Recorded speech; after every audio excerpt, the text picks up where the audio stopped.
Good morning. Good morning. Good morning, everyone. Good morning, everyone.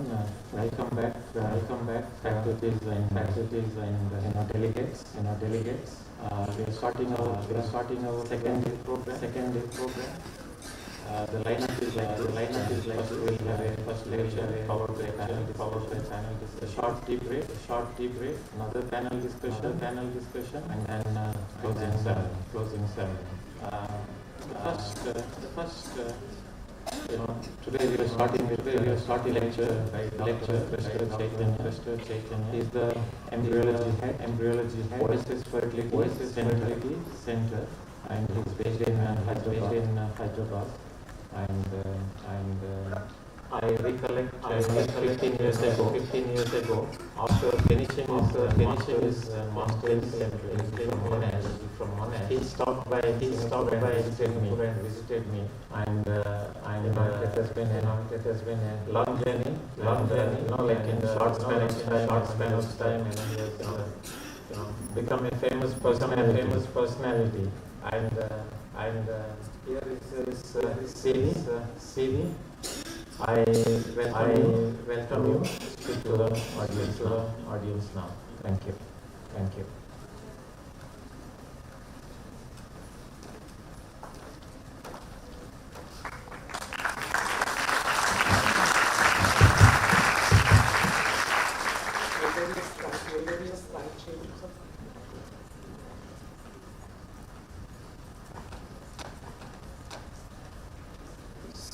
Good morning, everybody, and with the love I've got to this place.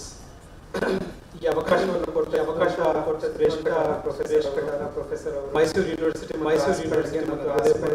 ಹೃದಯಪೂರ್ವಕ ಧನ್ಯವಾದ. That's where I wanted to start off with. It's an absolute pleasure and bliss, this lovely city of heritage.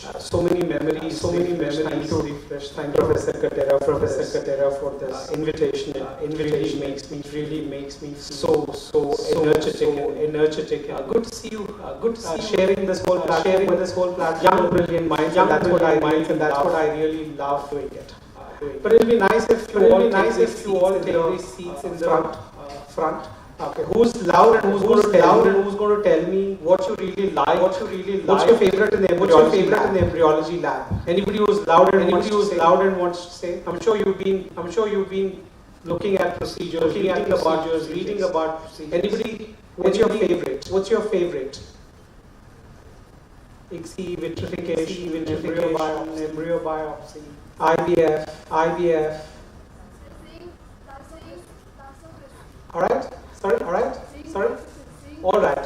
A blastocyst culture is what young lady thinks her interest. So today in the morning at 9:30, I've got the most boring topic for you. I think 17 or 18 years back, this is a slide that I have had as a student. I was fortunate to actually have Professor David Mortimer come to the Monash University. We had a lecture with, and he was talking about all of these things: documentation, quality control, SOP, training, audits. For a moment, as a student, like you all, sitting in lecture hall, and I said, it's just a waste of time. And this is the book that was recommended in that unit to read. It is a lovely 300 page, which is worth putting in your study room. It is one of the best what you could. As a student, when I read this, it was all Greek and Latin. I just chucked it aside. I went to Google, Wikipedia, marked up few definitions, passed the exam. Trust me today, I run one of leading chains in the country, and what I do every day is this. Without quality management, I don't really think embryology exists. you all have had a festive meal yesterday. I looked at the menu that was put on the WhatsApp group. It looks so yum. It looks so yum. I missed it. If all those starters and desserts is something we like, but then the main course is your rice or roti. Trust me, without that, the side dishes are never going to add. You just can't eat only dal, sabzi, all you want rice and roti. Quality is your main course. Your ICSI, your blastocyst, culturification, everything follows a good quality program. So I'm glad Professor thinks one of the important topic in it. So I've tried my best not to bore you guys. So I decided my own story in the last 15 years as to what these KPIs have meant. But that's a lovely should have your own copies. So that's my lecture for today. KPI as a keystone cornerstone for an embryologist. So KP key performance indicator. When I also read this, I said, I'm not running a factory. Why should I really know about audits and all of this blah blah. I'll put it in a very easier way to you. Is there anybody like Mysore or all of you are in hostels? Okay, I've had. I don't know if there's somebody cooking for you. But let's say we all go home. There's breakfast on the table. Whatever we eat. After moms put the wife's breakfast. What is it that they expecting? Anybody? Lovely, delicious breakfast on the table. And she looks at you and she's expecting something from us. What is it? How did I cook?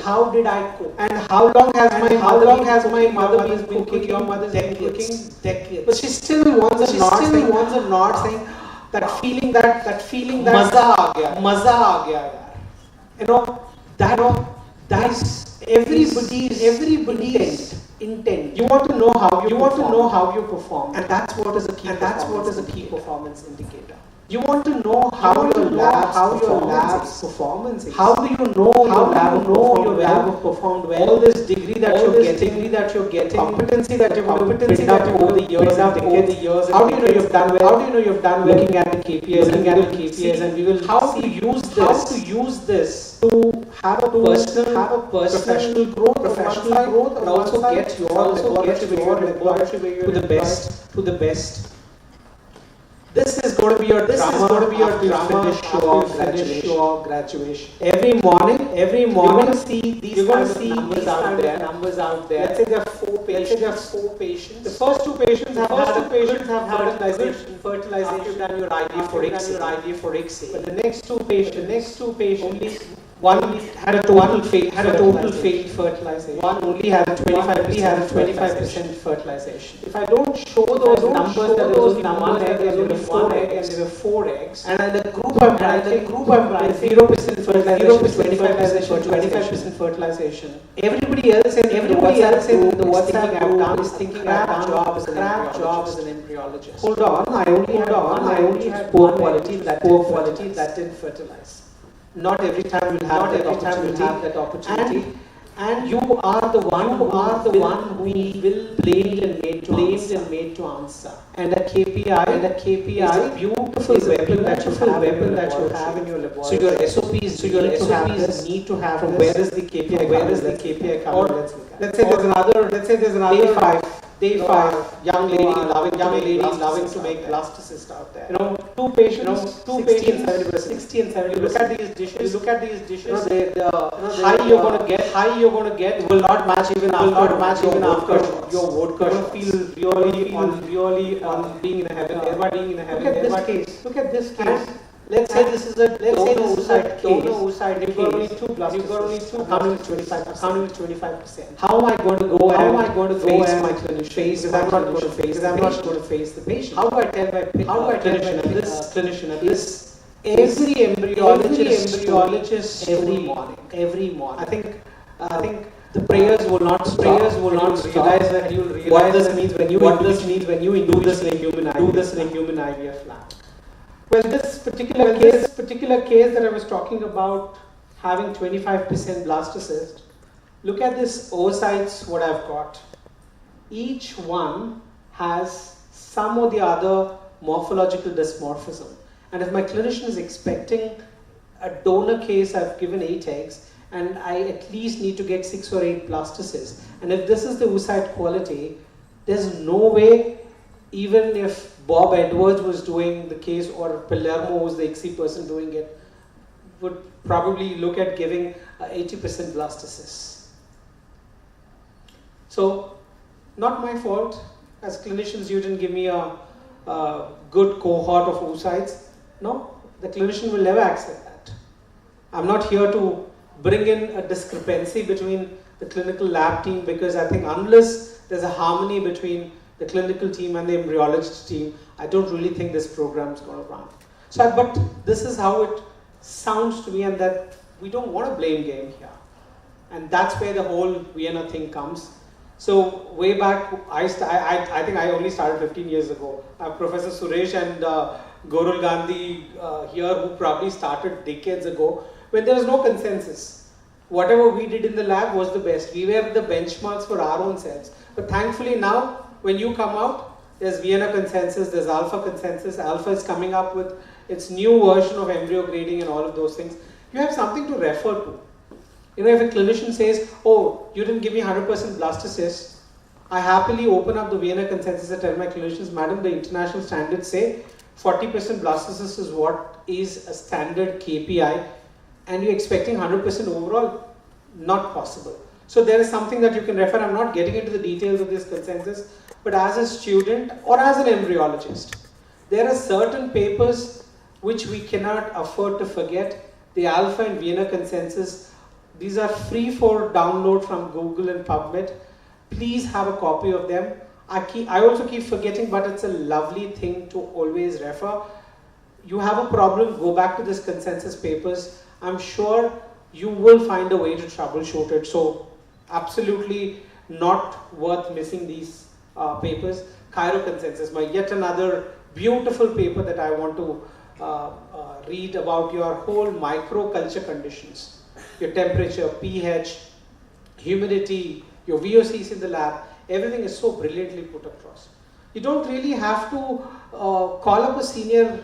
Gone are those days. I used to do this. I have a problem. I used to call up Goral most of the times. You know, she is the expert for vitrification, cryopreservation per se. Any doubt, she's always there, and she'll give you a very, very reasonable, simple answer which will work out. I am the example, and I've enjoyed, and my lab has wonderful success stories because Goral has been very kind to support us. So Cairo is another paper that we've learned. So it's all about getting good, better, best. You know, good is not enough. We all know that. And once you come to the private practice, there's this mad rush. Please get ready for this rush. You always want to give the best pregnancies, best embryo conversions. The whole pressure is going to be on you people. So if you have your science in place, if you have your SOP in place, I'm sure you are armed enough to win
No documentation, then you've not done it. I forgot documenting it, I was late, I was sick. These stories don't work in embryology. The beauty of embryology lab is everything ends the same day. There's no tomorrow in embryology lab. Please do not leave the lab without documenting it. And you just can't document and not do anything. You'll audit it, then you do benchmarking. How do you do benchmarking? You need to have KPIs. So KPIs are standard. What is the blastocyst conversions you want, fertilization you want, pregnancy you want? You need to define it to your lab. Though Vienna is given certain consensus, you still have to tailor make the KPIs for your own practice. And then after benchmarking, if you think you've not hit the KPIs what you want, you'll have to troubleshoot and do risk mitigation. This is the vicious circle of an embryologist, and you'll keep doing it thereafter. So that's my story, and the last 5 slides, I'm hoping I've got another 10 minutes. So 2009 is where I started at Oasis Fertility as an embryologist. The first year, at the end of first year, when I did 100 cycles that year, we probably used to do only 5 to 8, max of 10 pickups in a month. You know, our live birth rate was only 21%. Our implantation rate was only 20%. And I'm not looking at that because they look okay to me. But in the present day, if you're going to give a live birth of 21% and an implantation of 20%, trust me, the next month you will not be employed in the lab. Your job is not safe. But this is where I started. And look where our 2022 statistics reached. Our live birth rate is at 58%. Our implantation rate is 60%. It took almost more than a decade to bring up the KPIs. It wasn't an easy job. It was a lot of hard work of a big team to finally reach here, and how KPIs have helped us, I'll just quickly take you through these things. So after first year, when the clinician said, okay, we are at 20% of implantation and live birth rate.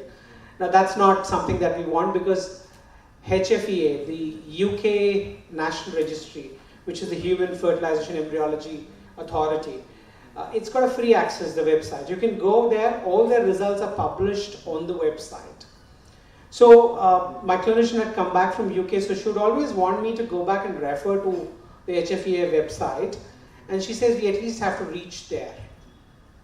And that was our motivation. And we said, okay, what do we do to start going up the ladder, because 20% is not acceptable.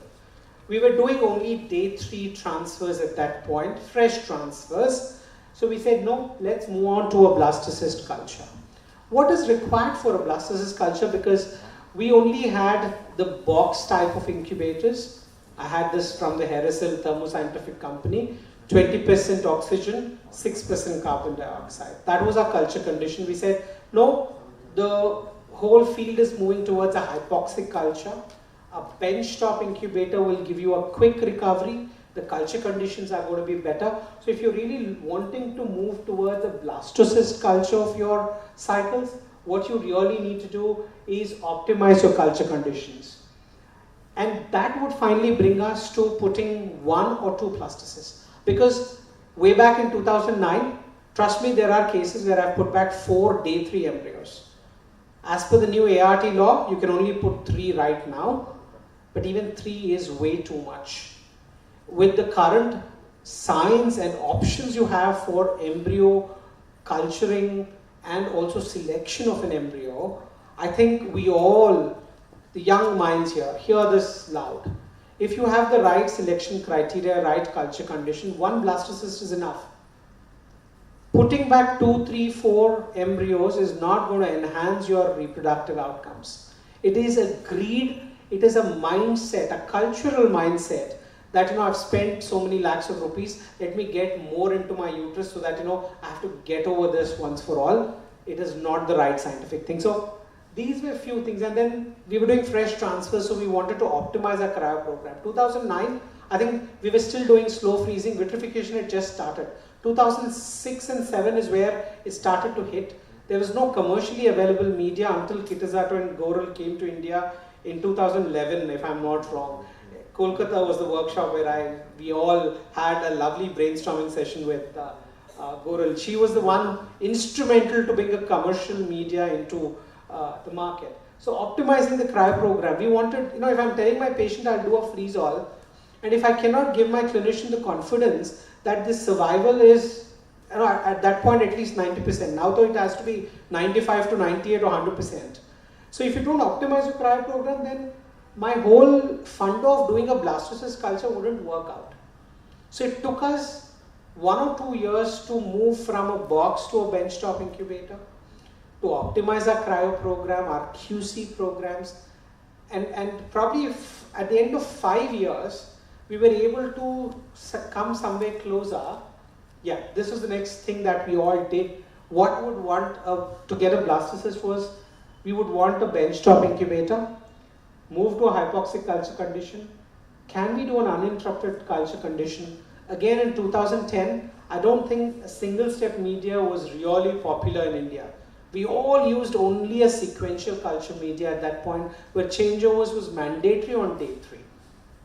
Day 1 we would do a changeover to another dish, day 3 changeover, then to day 5. So how do I do a uninterrupted culture? Well, I didn't have an option at that point. We said air quality is important, so we ensured that our labs had a centralized air handling unit with VOC filters and HEPA filters, and a system which would do internal calibrations. I do not have my dear friend from Shivani today here. Modi, you will come across to him. He's a brilliant person to work with. When I approached him, we used to outsource lab calibrations to them. Every 6 months they would come with their suitcase and check if the incubators had the right temperature, pH and everything. And if there was a calibration required, they would do and go.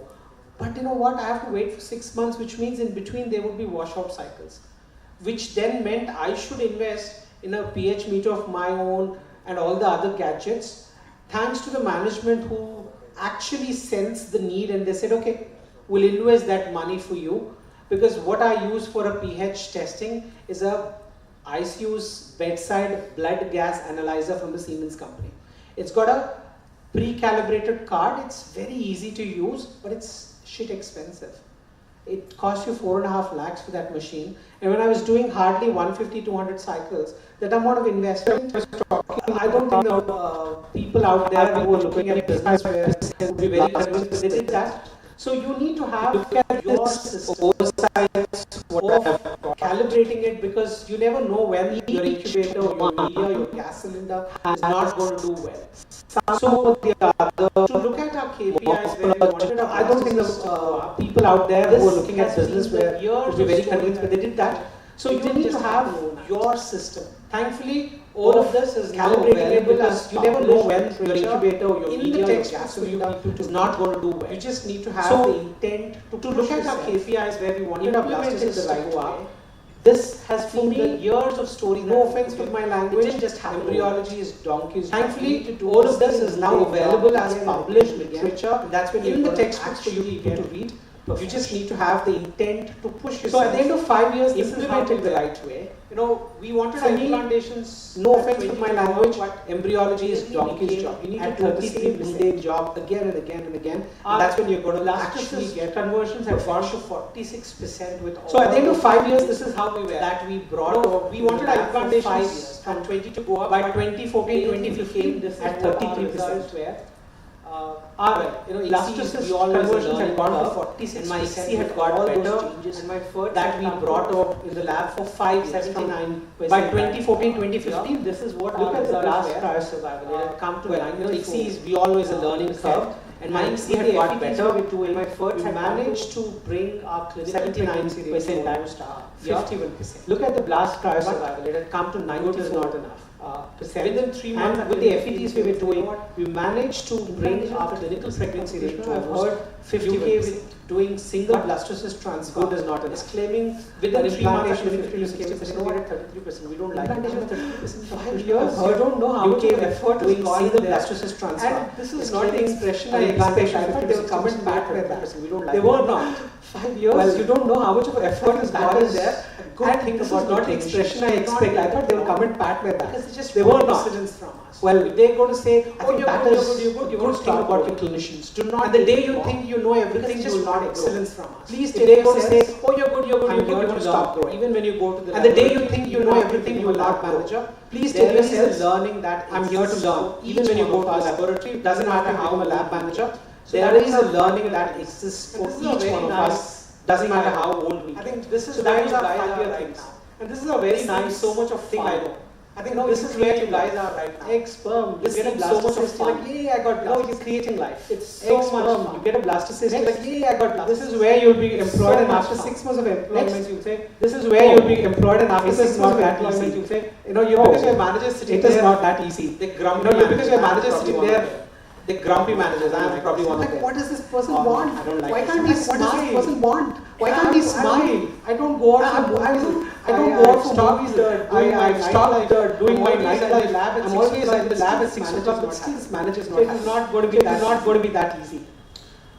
Then the point where you say, I don't know what I'm doing, but I'm doing something. Because your manager is convinced you to say that Aspier degree was no use. What you're doing here is important. So you'll reach that phase at one point. But this is where your knowledge comes in picture. What you're doing this 2 years. Please don't. It has to be put in your heart, right? Put in your heart, right? Keep refreshing it. Because this is the most important phase. Knowledge gaining. This will never happen in the private clinics. Oh, there you go. I get it. Now it's making sense. I'm getting degeneration. Why I'm not getting survival? Why I'm not getting survival? Theory. You'll always have for yourself. There'll be where you have this wisdom. I know nothing. I need to keep because this whole thing is learning, and at one point you will say, okay, I did this. It will take decades to reach there. So good. Throw your hats off at the end of this graduation. They have a great job with a great job. They are invented their skills for you guys. But I think it will take another decade to put your collars up.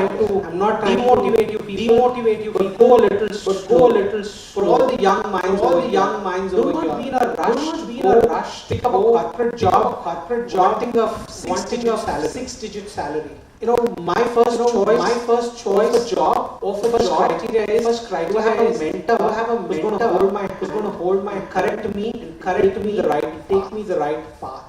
Salary comes because if I don't learn, this 1 year next 1 year salary not taking me the right pathway. So I have a Bangalore to my parents think I'm going to get a 6-digit. You will also get a 7-digit salary someday. But the first 2 years, what you do, going to take you on the right platform. So please don't jump unnecessarily. Don't oversell yourselves. We want an implantation more than 33. So we said, what do we now do? Because the clinicians are wanting more. Then in 2014, NGS and the NGS just started coming to India. Genomics, but nothing to do with them called EVO. They were the first to come in India to do the RSEG, which is a comprehensive chromosome. Until then, we only did a fish. Even in 2012, we were doing fish in India, X, Y, 13, 18, 21. Screening. RSEG entire cohort screening. So we said, okay, why don't we look at embryo biopsies and PGs and putting back single blasters. Because you put more, you put 3 embryos, only 1 implant, so your implantation is 30. That's how on average, I was getting only a 30 implantation. So we have to strictly have a single blaster system, and that's one way of your implantation rates, which is the best KPI of your lab. A quicker and the best KPI of any embryology laboratory is your blastocyst conversions. Fertilization rate is not the individual ICSI performance KPI. You're not getting blasters on an average of 50% in what you do. Then something in your lab is no. It can't be the patient. You can't always say patient factor. After 10 you'll be thrown out of the lab. Patients have a factor. And look where we all are. We all are going to make money because patient is infertile. I think I think I keep telling my kids and friends sometimes. We are probably the only morning in our parents I should get more business. I want more people to be in. And God is also confused. God is also confused. Beta we are like, let her be pregnant. So God is confused. A month ago you said more infertile patients. After 15 days we said let them actually fall pregnant. Well, that's the fun out there. We looked at other interventions which enhanced embryo. When there are controversies about the role of PGT, embryo which is endometrial receptivity array, or advanced sperm selection. So this is where the beginning I said. Though Vienna is given a KPI, you need to in your labs individualize and say what is the KPI that suits to your program. We just can't always have 70% blastocysts and 70% pregnant. There has to be competent level and a benchmark level. We at least need to get 40% blastocysts, but we benchmark aim to go to 60%. And what is needed? Probably two of these things. That's when we did so many moving to a blastocyst culture, looking at the culture conditions, air quality, and the whole PGTA, embryo glue. I'm not saying I do this for every patient. There's a lot of individualization that happens. Our clinical team sits down and looks at what is required. Will PGTA suit for this patient? Unless you scientifically validated and it's indicated in the patient, it should not be done. I strongly believe that just because we've got the technology and I've got the clinical experience, every patient who walks to me, I can't put everything into their basket. I have to pick and choose what really suits. That is where an Aspier embryologist is going to always score, because you are going to speak science. I don't want people to stand up somewhere and say, oh, in the last 5 years, I have used this, it was useless, it doesn't work. Or you're trying to say, the last 10 years I've done day 3. You know what? I've got the best live birth rates. Wake up, what does the literature say? How many RCTs are there? And if you really think day 3 gives best outcome, publish it. To all the students, another message. The only language fraternity can understand and its publication. Whatever little you do, you have to publish. Conferences like our IFS, which are the national conferences, give you a beautiful platform to showcase.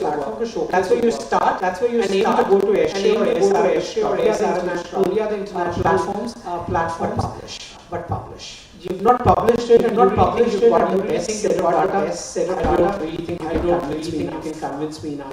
So I think that was my last slide out there about whole KPI. So as an embryologist, the whole TQM program is important. So where is KPI falling?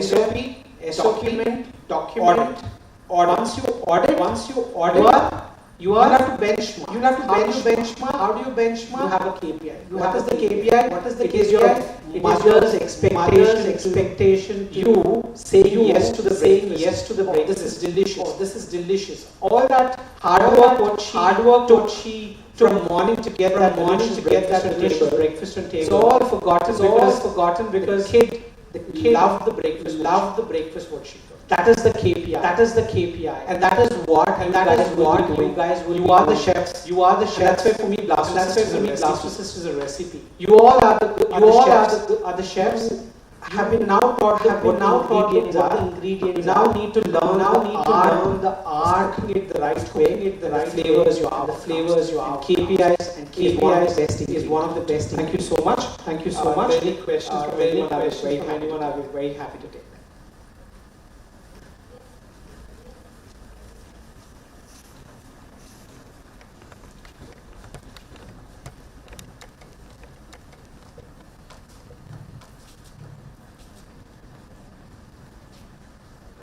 Thank you, Krishna. Thank you for your presentation.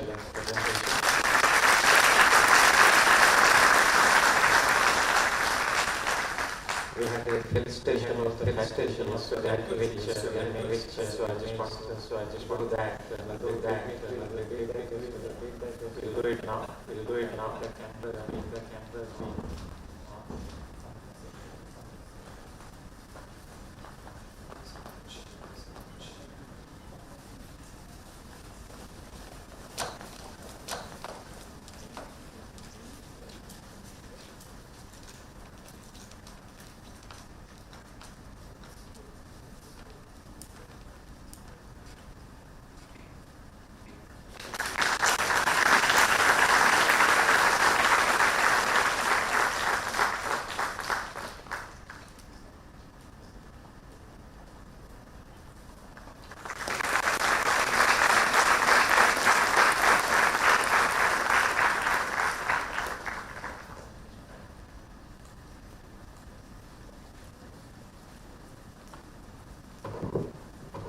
We'll move on to the first panel discussion. Can I add something?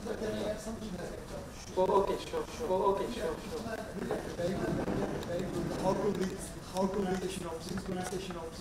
It is difficult to measure. You can reach this. But I want to add. I have given a lot on. We presented paper and way back in.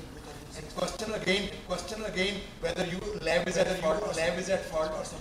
So you showed 4 pages. One was 80, second was 80, another was 0. If we get an average, it is around 6. So it means we are somewhere near the so-called competency. But if a poor case does not make difference to me. So I have made another class. I don't go for the quantity. I go for the quality. How many patients were there above? How many patients were there above? And how many were below the competency? Even I divided below competency into very good, which was your and fair, which was just below. So if you look at the profile who were below competency, probably you were able to troubleshoot it. If definitely what you said, if I don't get two sides, then I cannot help. If we have to troubleshoot this qualitative analysis. And moreover, we should see the clustering. Probably you are the short of time. I was expecting you. Thank you very much. What's important, so many times it so happens that clinicians come back from conferences and they say, I've heard this microfluidic speech, let's quickly. Or let's say this week you've had so good blastocyst conversion. Please do not jump to change everything. Yes, it's important to be mindful about what's not going right in your laboratories. But troubleshooting has to be given its little time. You just can't change things overnight. I just can't say embryologist out because I've had only 40% blastocysts or 60%. You need to go in a methodical way. That's why root cause analysis always okay. What's the problem? Write it down. Work before even your clinician come and complain. What I do is in the morning, I have 4 cases that I have not done well. I quickly do my homework in the next half. I look at all the things that would have contributed to a pour out. And what is the clinician expecting? Is the lab in the right? If I've done my pH, my cylinder checks, my incubator checks, and all of them have been recent, I'm trying to tell her that things are in place. Well, this case didn't go well, and I'm seeing a trend. Give me another little time, I'll come back to and tell them what is in your mind that you're thinking to troubleshoot. Every clinician can be convinced. When people come and say, oh, my clinician doesn't listen, you know what, she's being very unrealistic. There's nothing like this. You're not finding the right way of approaching and convincing your clinician. And this is where knowledge and science, that's important, guys. So, thank you. Thank you, Dr. Krishna. We'll start off with the first panel discussion of the day, embryo biopsy and PGT the recent developments and controversies. I would like to call on to the stage Sanket Dumal, Dr. Ritesh Agarwal as the moderators. Please come on to the stage. And now the panelists, Dr. Krishna, Madhusudan, Akash Agarwal, Goril, Dr. Sanjeev Maheshwari, and Dr. Vijay Kumar.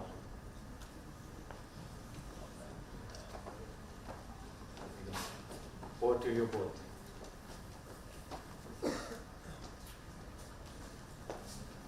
Thank you, Dr. Suresh. And I think after such a wonderful talk, it's a time to discuss, to have a panel discussion with our experts. And since the conception of Louis Brown in '78, embryology as well as the IVF industry has seen such an enormous growth, such an enormous evolution. And PGTA is one of those among them. And especially the last decade has been quite rampant for these PGTAs to be incorporated in all the IVF setups.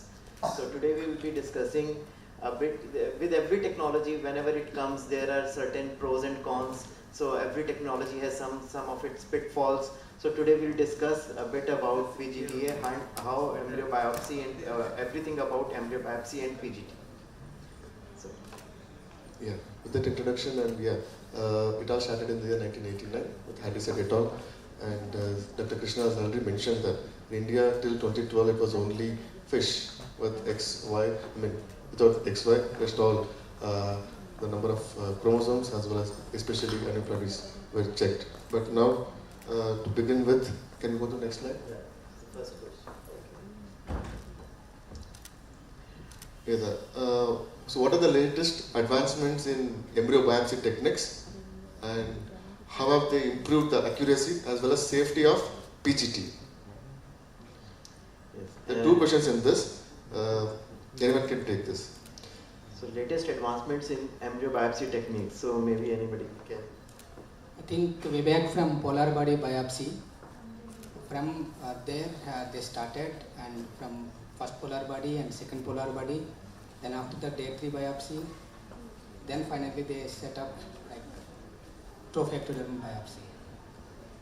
These are the main things what happened, and recently they don't need to do biopsy, they were telling, but I think it will take more time to decide on that. Lovely. So I think it's the stage of biopsy which I think has evolved over the decades, and now it's only trophectoderm biopsy. A cleavage biopsy is a no-no, that's it. You cannot really, there's no indication to do that. Let's get that very clear.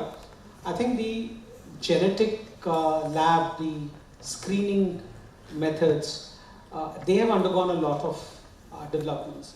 From an array CGH, then it was NGS. Now we probably are looking at more microarray ways of doing this. I think that's where the whole development, accuracy and safety is looked at. And thanks to the laser assisted hatching. Because of the laser assisted hatching, I think the biopsy techniques are safer and the damage to an embryo is way less. Yeah, definitely I agree with you, Krishna, but lasers, don't you think that lasers, the embryologists, they have started taking it for granted? They're overusing the lasers. The overuse of lasers is again a very detrimental on the embryo quality. That is. Yeah. Yes, that laser also, lot of updates came into that. And initially we had single pulse laser, now it is moved to the movable laser. So that, and pulse rate also, it is very important, and the people are using 400, and it is, laser is nothing but a heat. It produces a lot of heat, it will affect towards the cell side. So that to be very careful about, like it is, looks like a machine gun. It is very sure that laser has made our jobs easy. Only thing is, you have to use it with a caution. And we just said you want to add something to See, as far as your advancements in laser biopsy techniques, let me be very clear with that particular thing. We used to do 3 techniques for nick in the zone, to create a nick in the zona. One was a total mechanical biopsy business. The second one was using acid thyroids to Chemical. burn off, and then we started using lasers.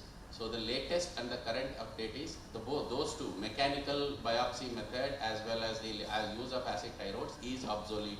Nobody is using it. It's only laser which we are using. You have to create a nick, you have to use laser, no doubt about it, and you have got to create a laser and you have to use it. Then the question comes up is movable laser, non-movable laser, single shot laser, low power laser. All these are only marketing gimmicks.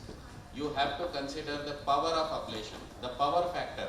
If you are using a 400 millivolts current and you are using it for a 0.1 millisecond, the total power will be almost the same even if you are using a 90 volt current and for a 5 millisecond. The power factor doesn't change. So that is just a marketing gimmick, so don't fall for it. It has to be calculated with the power of this one. Second thing is, initially when the people are not very well experienced, they might have done certain biopsies, but they do not have the necessity skills to get it across.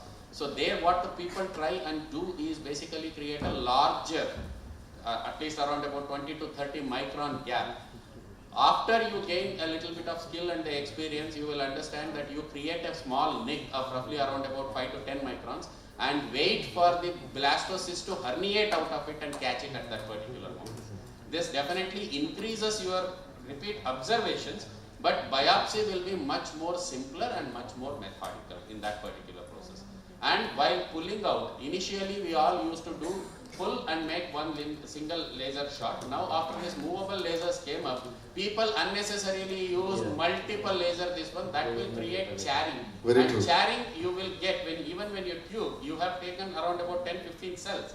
But when you actually place it and when you send it across, they say that quantity is not sufficient, or whole genome amplification was not proper, because laser would have even charred the nucleus there. So instead of doing all these things, you try and pull mechanically using holding and the injection pipette, make the layer very thin, the intercellular junctions, you make it thin and use a single shot laser, you will have a pure good biopsy. So in terms of biopsy technique, it is not that I can do biopsy is not the thing. How safely I can do it, if I am planning 5 cells, will I be having nucleus in the same, and am I using laser judiciously without wasting this one? That's the thing. When it comes to how have they improved accuracy and safety by GT, it straight away.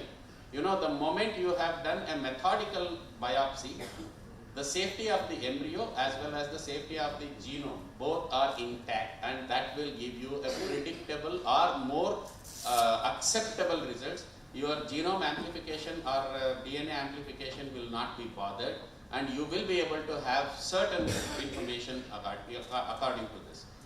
The second technique which Madhusudan was referring to was related to NICS, where biopsy is not at all required. You will be using spent culture medium and you will be getting it across. I think we'll But discuss we this do in the not, next but lecture. we do not have very methodical, it's still in a gray area. Sanjeev? Just as Dr. Vijay has explained, it is clearly there is no safety issue as regarding the biopsy procedure is concerned. Rather, I will say it will help when we transfer. We have already hatched Jonah. We have already laser-assisted hatched Jonah. So that is probably helping. Even definitely after this biopsy, we are degrading the embryo, blastocyst whatsoever. So making grade 1 embryo. No doubt these days there is no cleavage stage biopsy, and this even then we are degrading the blastocyst, but still probably it helps. So this safety is, I don't think, any concern now. Even after biopsy, you can easily freeze them and you can easily bomb them. Okay. Yeah. I think we have been discussing about the safety of the results and accuracy. The techniques could be laser assisted, flick, pull, other things. But at the end of the day, these are maybe 2 decades, hardly 3 decades, 3 decades. We still don't know the long term in terms of implantation and the placentation. That is one thing which is area of concern. The results as far as have been impressive, if I may say, but there definitely is an increased rate. If you see all the papers, what they have shown, there has been increased rate of placentation issues, especially with respect to your PIH, pregnancy-induced hypertension, and whatever the problems which occurs with impaired implantation of placentation as such. So yes, you should use it judiciously, no doubt, But in spite of using that, there is an increased rate towards your maternal complications as well. So what you have to do anytime you are going to use, again it comes back to your cost-benefit ratio. What you are expecting to benefit out of it. So that is one area of concern, and the long-term consequences we don't know. We still are into the first generation of it, so we don't know into the second and third generation. Maybe something to look out for, but that's a maybe. I think lovely, everything is covered, but I feel just one aspect that we need to caution the young embryologists here is the number of cells that they take out. Many a times, embryologists don't want, especially those who are still in a learning phase, doing their initial biopsies, they don't want a result where no DNA, it comes back with no DNA found, and they end up taking a lot of cells out of the embryo. And this you have to remember, as Akash pointed out, we are removing trophectodermal cells, and it is very essential for implantation, so we have to limit the number of cells that we take out to 4 to 5 and not more.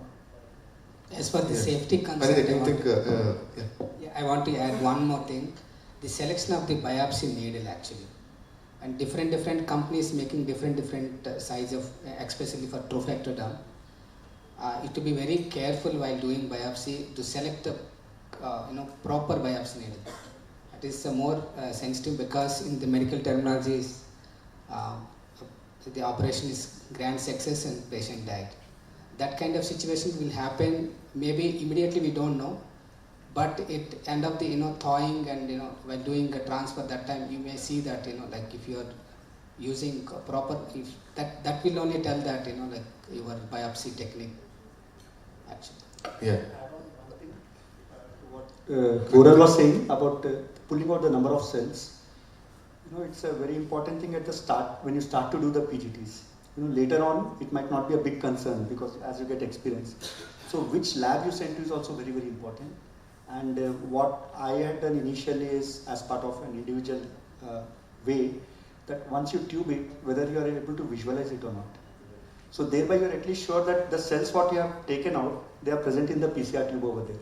So that is one way of making sure, at least the genetic material is there, maybe more or less, but it's present. Which technology they are using and how they are performing. Actually that, I think it's getting late for this. We'll take a lot of questions are there. Yeah, as all the panelists rightly mentioned that first and foremost thing would be the laser, which made our jobs easier. And the next game changer would be NGS coming into picture, like also with WGA. And even our mosaicism detection rates have become better when compared to last decade. And finally, we are moving to non-invasive techniques very soon. I think that is where we are now. Having said that, we'll go to the next question. So the next question is, can you discuss the ethical considerations surrounding embryo biopsy, particularly in relation to embryo viability and potential risks? So what are the ethical considerations that surround, and what do you, according to you, what are the Dr. Krishna, would you like to start? I think, I probably would have expected this as a first set of discussion because, laser is so easily available and most private setups can afford a laser. So we all think that we are ready to do PGTA program, but I think there are certain checklists that are important before you really embark on the journey of PGTA. First, is your lab persistently giving you a minimum of 50% blastocyst conversion? Is your cryo program giving you a 98 to 100% survival? Two very, very important questions.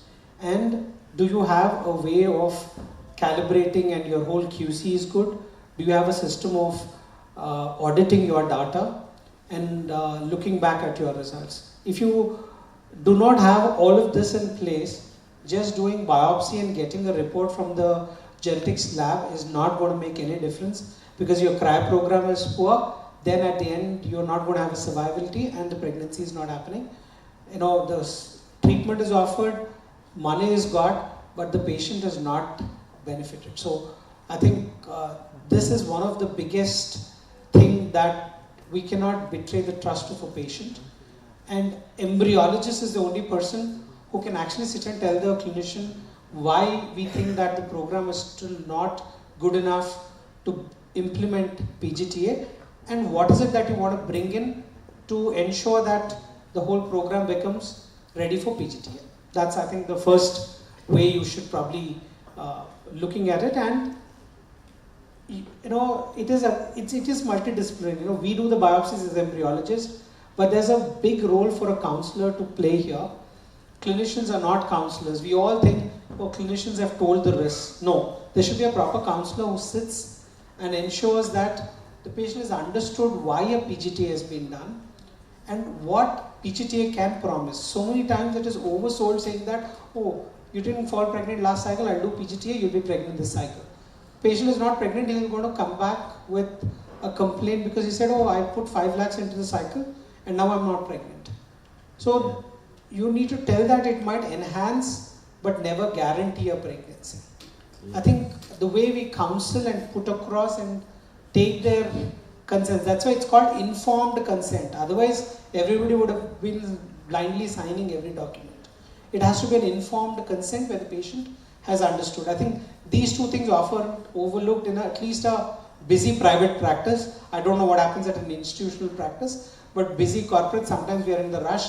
PGTA we have said, patient has already come with Google Gyan, they sign and go, but the end, when the negative pregnancy happens, then there's so much of discussion and conflict that's happening, that should be avoided. Yeah, very rightly said that all the counselings actually ideally they should be done by a genetist. All the genetic counselings they should be done, and they are the right person to explain all the pros and cons about the procedure, and that is the best way. Yeah, anybody else who wants to add on to something? Basically, main ethical consideration.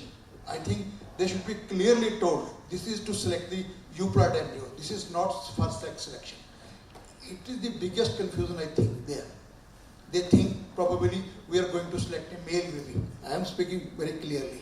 So this should be very, very clear. Regarding what Dr. Krishna was saying, okay, they should be clearly told. Probably there is no guarantee. It will enhance the chance of pregnancy. It will decrease the time to pregnancy. And this is the problem these days in USA. There are many cases against the companies who were selling this PGTA on account of almost guarantee. So this counseling, whether done by counselor, doctor or geneticist, it should be very, very clear. See, ethics starts from self first. And there are two ethics here. One is moral ethics and the second one is the medical ethics. Let's say that everyone is morally ethical, we are not disturbing with it. Now let us jump to medical ethics. In medical ethics, why are you offering PGTA? Have you had a genetic analysis done? If the patient is having repeated miscarriage, have you tested the POC by any chance for a genetic analysis wherein which you have tried to figure out that the reason for miscarriage is aneuploidy? Have you demonstrated it? If you do not have these evidences, just saying that 2 cycles they have done somewhere X, Y, Z, everything, and it has failed and it has miscarried, that's why I am offering you a PGTA is not a ground for it. That's why it's a team play. When it comes to embryo biopsy and other things, it's a team play. Involve at least a genetic counselor. Ideal would be to have a geneticist, but we know that we do not have medical cytogeneticists available everywhere. If it is there, even you can have a Zoom talk and other things. Make a geneticist consultation, create a pakka case, and based on that, ask the genetic counselor to counsel the couple. Do not overpromise. At your clinic, you are doing only biopsy and you are sending it to the genetic this one.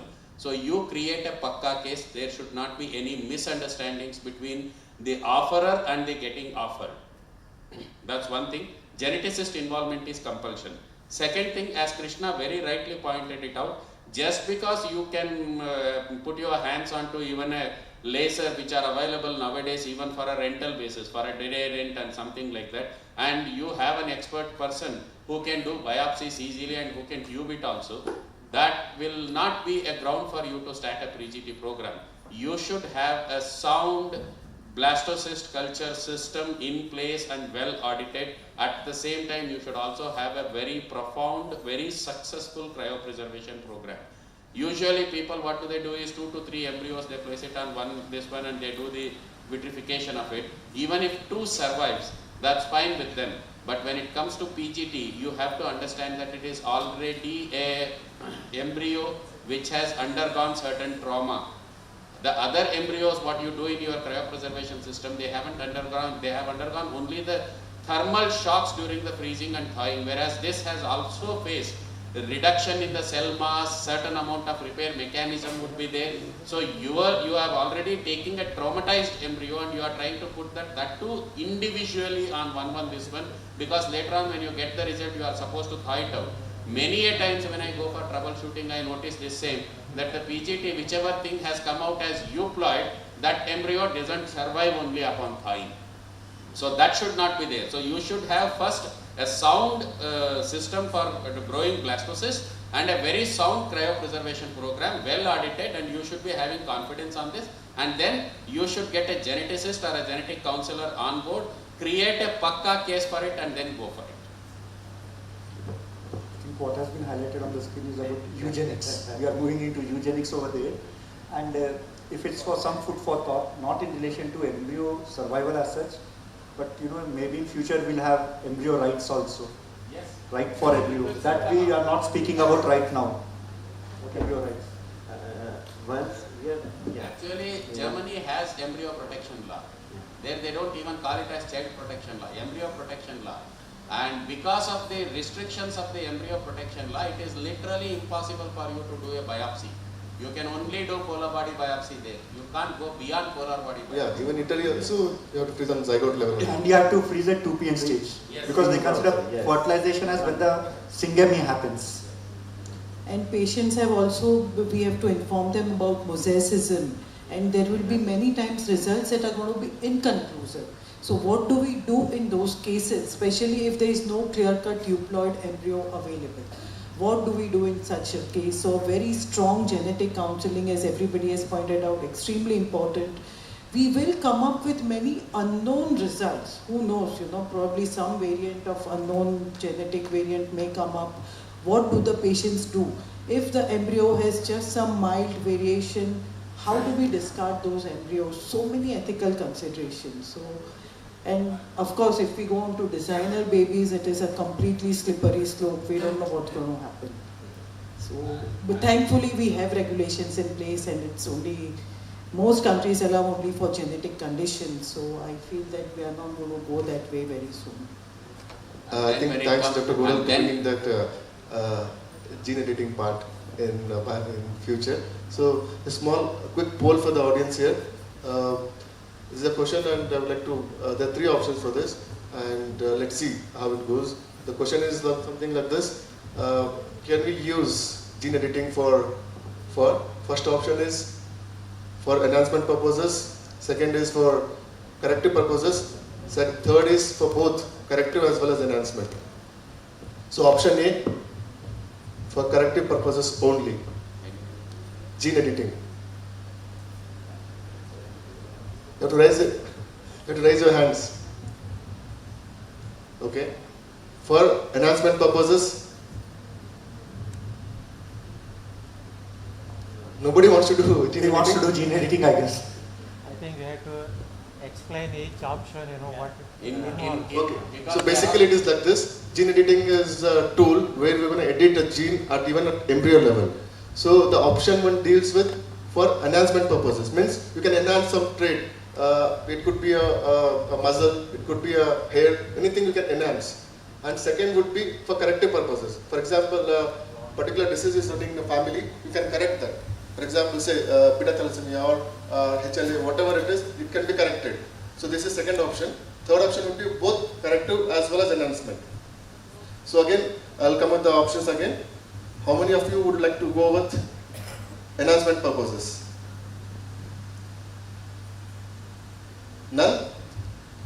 They are totally upcoming. They haven't yet done a biopsy. So talking about gene editing and selecting. Okay, with the panel, at least with the panel. Yeah. In the panel, I'll answer that. Number 1. First, let me add something else to the ethical considerations. Your SOP for PGT biopsy should be very, very sound. One thing which I always insist is that the people, whoever are involved into the PGT program, first of all, get their haplotypes done. Because many of the times when we had mosaicism or a mosaic DNA part and other things and everything, we could trace back because of the haplotyping to the contamination by the operators. And that was the reason for mosaicism in some of this one. So first get the haplotypes of the people who are involved into the PGT program done first. Number 2, a person who biopsies should not tube and a person who tube should not biopsy. They can be interchanging for one case to second case. Try to ensure that there is no bias there. Because the person who does biopsy and puts it there, and if in the absence of a witness, DNA. in the absent of witness in the process, you cannot pinpointly identify during auditing. That's why a person who does tubing will be witnessing the biopsy process and will also sign as a witness, and the person who does tubing will be witnessed by the person who did the biopsy. It can be interchanging. One day you do the biopsy and the next day he does the biopsy. That is perfectly alright, but always a strong witnessing program with that particular thing, as well as haplotyping of the people involved into the process. Now witness can be done by the mechanical witnesses. We have got AI witnesses. Matcher is there, RI witness is there, that and all is there. Through that you can try and do it. But only if you can have a manual witness also, and haplotyping of this thing is very, very important, because that will help especially in mosaic cases. Right. Yes. So now let's come to this part. Very valid point. Just a minute. I really appreciate this point that tubing and biopsy should not be done by the same person. Although we are dependent, I think we are over depending on the systems, the witness systems. But I slightly differ. No. Technically, you know where you have unloaded the biopsy part. No. Actually, But if you say it is easy to track that, it's easy to trace that, No, and because you are coming with from a the higher power to a person, you can low power, detect it is probably I not think biased. I don't know how much biased you are talking, Yeah, I think but definitely technically it is easy for the person who has done the biopsy, rather unloaded that we need biopsy to piece, he will be able to track it early and tube it better. So the point is, what you have said is right, but the point is most of the labs don't offer the 2 senior embryologists who can do that. For example, see, at our labs, if I'm doing biopsy, he does tubing and he drops into the freezing media. If he's doing, I'll do that. But most of the labs won't offer that. So That's where I said, jumping to just because you cannot afford, you should not be, without overlooking all these things, you cannot be offering a good PGT program. Right. That's equally true. And coming to your ethical dilemmas, the corrective and the enhancement, gene editing. First of all, I am not for gene editing. That's primary. one word answer, sir. That's one word answer. I am not One question, once we are talking about ethical concerns, one question to the panelists. So we all have so many patients coming in for PGT examination. Giving you an example, let's say a patient had 2 embryos, both of them were aneuploid. Now the patient wants the transfer. Now the couple is insisting that we want to go for the transfer, be it euploid or aneuploid. That is the last chance we have. And what is your take as an embryologist? If you have undergone a PGT program and if it has come out aneuploid, it is medically impossible for you to transfer, even if the patient wishes. Right. You have to stand your ground and say that it is aneuploid. No, but there is a case report which says that patient underwent, even in spite of knowing it is aneuploid, they underwent the transfer, and fortunately I think this is where your pre-PGTA counseling works, sir. Yes. Because you have to tell as a clinic, if it comes as aneuploid, you are not going to transfer. Because that you have to auto-correction tell them beforehand, options are still- or whether you are open to it. That you should tell during the counseling part itself. Yes, that should be clear there, number 1. Number 2, if at all, this is a grey area, I do understand. If at all, if the patient wishes, because it is their right to get it and other things, if they end up into that particular mode of the legality, then you have got to also get an insolvency statement from them that in the event of implantation, the patient will return for amniosynthesis and CVS as and when the geneticist advises for. And if it found to be this one, they are ready to forego for a medical termination of the pregnancy, and they will absolve all the responsibilities of the clinic because they are going against medical advice. You have, to get that absolvency statement also. That's why counseling is important in PGTA before starting your this one, because here it is not just a procedural this one. You have legalities involved, you have medical ethics, you have moral ethics, you have procedural ethics, and that many places can go on. And most important is the patient has seen only the clinic. They neither know the genetic lab where it is getting tested, what's their competence, what's their this one, how accurate they are, how are their audit systems. You know, there are so many grey areas here. And then finally blame would come onto that poor gynecologist who is sitting in front of them, who is neither a geneticist, and just because everything is available at handy, laser is available, biopsy person is available, tubing is there, genetics lab is there to give the whole genome amplification, give a NGS report and give a report. That should not be your ground for PGTA by any chance. So we'll just jump on to the next question. We are actually short of time. One second. Let me tell you, if you have consulted, you have taken the consent, it is not going to help you. If you have not taken it, it will be against you. Even with the consent you are doing that, probably in the law court it will not help. So I will prefer not to do it. Okay, now coming to the next question. Yeah. How was this introduction of this NGS change the landscape of the PGT program, and also what challenges does it have? Akash, Madhusudan? As Dr. Krishna mentioned that from CGS array to FISH and then next generation sequencing. And still we have some difficulties, like especially balanced translocations we couldn't identify. Even triploid embryos also. Now the technology came, but still it will take some more time to identify. So there are balanced translocations we cannot identify in that NGS. Yeah. So one is you cannot identify whether the status of the embryo is triploid or not.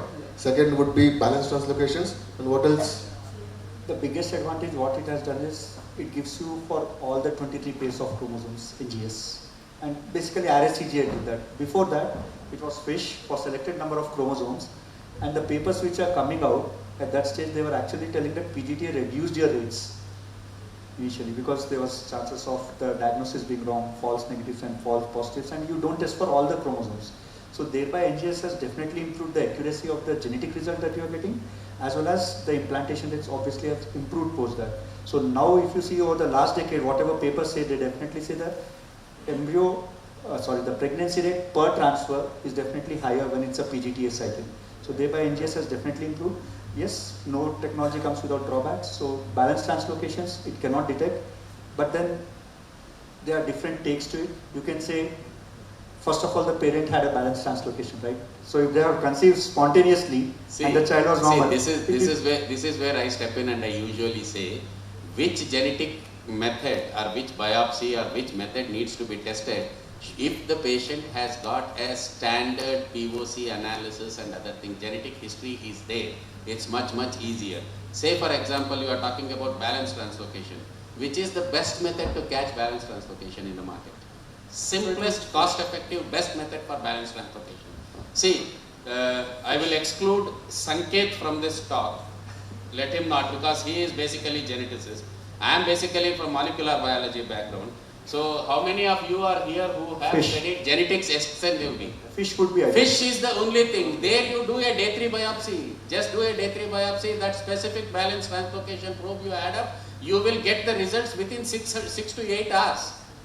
Why do you need NGS for that? See, every technique has its own strength, its own weakness. If you do not have a proper genetic history, you cannot select what method you are going to get it across. Looking only for one chromosome, and we know around 40 to 50% of the embryos have abnormalities, which could be from a different chromosome. In any given case, balanced translocation, you will not find it in 2, 3, 6 chromosomes. It's usually in one chromosome. Robertsonian translocations, balanced translocations, terminal end ligations, all these things can be picked up by FISH. So if somebody says FISH is obsolete, that person neither knows genetics nor knows the diagnostic genetics part of it, or genetic diagnosis part. See, everything depends first on genetic history. You take the genetic history properly, keep it on place, and depending upon that, on that particular patient, you have to get on with your diagnostic techniques and this one for it. Say for example, NGS, E. coli, the most studied bacteria, has got a 38,000 to 42,000 base pairs is the DNA. If you get NGS data of that particular thing, you know in terms of GB how much it runs into? The data?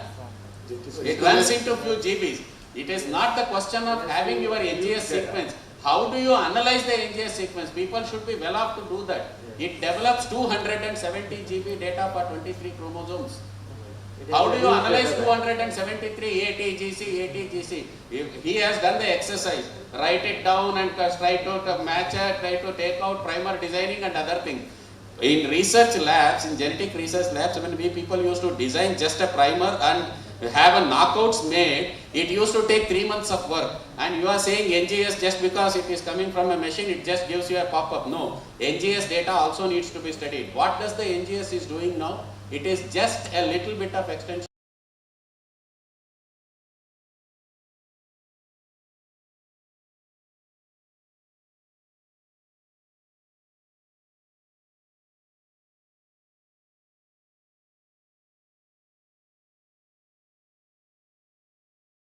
For NGS, I did not say that. I said it is about 23 pairs of. Sir, I said it is about all the 23 pairs of chromosomes, whereas fish was analyzing lesser number of chromosomes. I never said that. That was first thing. And second thing was, when you are looking at only balanced translocation, there could be a balanced translocation in the parent. If you are, I have told that very clearly, and you are looking only at one chromosome. Whereas, on an average, we say 40 to 50% of the embryos have abnormality in terms of chromosome number. So thereby you are missing the overall picture out as well. So that's why your implantation rates were lesser initially. So fish is obsolete for PGT-A. It's not totally obsolete. So that's why for NGS, that's how it has changed. That's how it has increased your implantation rates and the pregnancy rates. Give me another 40 to 50% of the embryos have abnormality in terms of chromosome number. So thereby you are missing the overall picture out as well. So that's why you are implantation rates for embryologist who's got no knowledge about absolutely for molecular genetics. Totally absolute. So that's why for NGS, that's how it has changed. That's how it has increased your implantation rates and the pregnancy rates. I think the detection of mosaics is better compared to the other available. I'm not a so your mosaic report as an embryologist who's got no knowledge technically about what I saw genetics. I'll tell you with Arjuna the genetics lab. I look at NGS over the other methods. Bigger. I think the detection of mosaicism. I think you is better compared to the other available in a very short. So your mosaic reporting is better. An efficient technically what I saw was. You can have Arjuna in the genetics lab because RSCJ used to take you've got very long, bigger time. So NGS I think you can run more number of tests advantages in shorter time. RSCJ. So it is because an efficient method. So you can cut costs. We all have a result because RSCJ used to take now with more studies. So NGS has fresh transfers equally advantages over the you probably might be in a situation where. Right now, we all want to just do a biopsy and freeze. And by end of the day 5 or day 6, more studies you might be forced to do a fresh transfers equally. That is whereas you probably embryologist in a situation where you have to do a biopsy in the morning of your blastocyst, which is the best. By end of the day 5 or day 6 morning, you might be forced to do a transfer. And the last that is whereas an embryologist actually we need to guide our clinicians if required, which is the best method. What an NGS probably stands a better chance. Do a whole genome. And the last advantage is reading it can actually detect signals of lower intensity better less than what an RSCJ gives. I don't know after you do a whole genome amplification, this noisy background sequence which doesn't go to my head is if it is anything less than 100 base scans, I don't think can actually catch it to noisy background. It can't really catch a very noisy background also. But this scan compared to NGS can actually catch it, do a better job. Again, it can't really catch a very noisy background also. But compared to RSCJ, NGS can do a better job, especially if you have NGS must still give you a your pulling was not right and some degenerated cells. NGS might still give you advantages over the other. Read the present your incidence, but as they said, all the other limitations, NGS is advantages over the other. On to the present SNP. But as they said, all the other limitations are there. They are now moving on to see if SNP could be brought into the practice. Most of the points are already covered. I think we can go to the next question. Most of the points are already covered. What controversies exist regarding the use of PGT? What controversies exist regarding the use of PGT for non-medical cases like sex selection? How are these issues being addressed in clinical practice? That's an example. Forget about it. Just forget about it. Just other things, whatever it comes up. See, there are two things: wants and needs. You can serve the need. That is where the ethical thing comes up. It's the moral ethics. You are there to help needy in a precise, legally accepted, ethical manner. You cannot satisfy wants.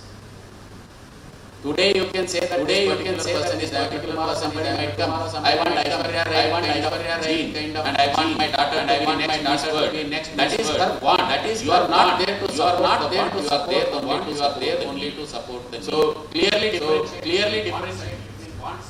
Yeah, so PGT for non-medical trades should not be used. It is, we are going to have such huge implications on the society. If we start, everybody will want perfect babies. It is kind of customizing. It is not at all an ethical thing to do. And it raises a question about the rights of people who don't have those traits, people who have disabilities. It is so nice to discriminate so much. It is going to be not right at all to this non-medical trait. What about the ethical implications? Through HLA typing for the treatment of the previous babies. But you have here. This is where it's a tricky situation. In order to say the you want to get a that too with the similar HLA typing and other things. HLA is match. The second child becomes some other unknown genetic. Are you able to take it up? So this opens into lot many gray areas. To certain extent, HLA typing has been people are in order to have a savior baby. There are certain conditions. This is where thorough genetic good interaction and everything, and it has to consider legal binding of that particular. Just because we can.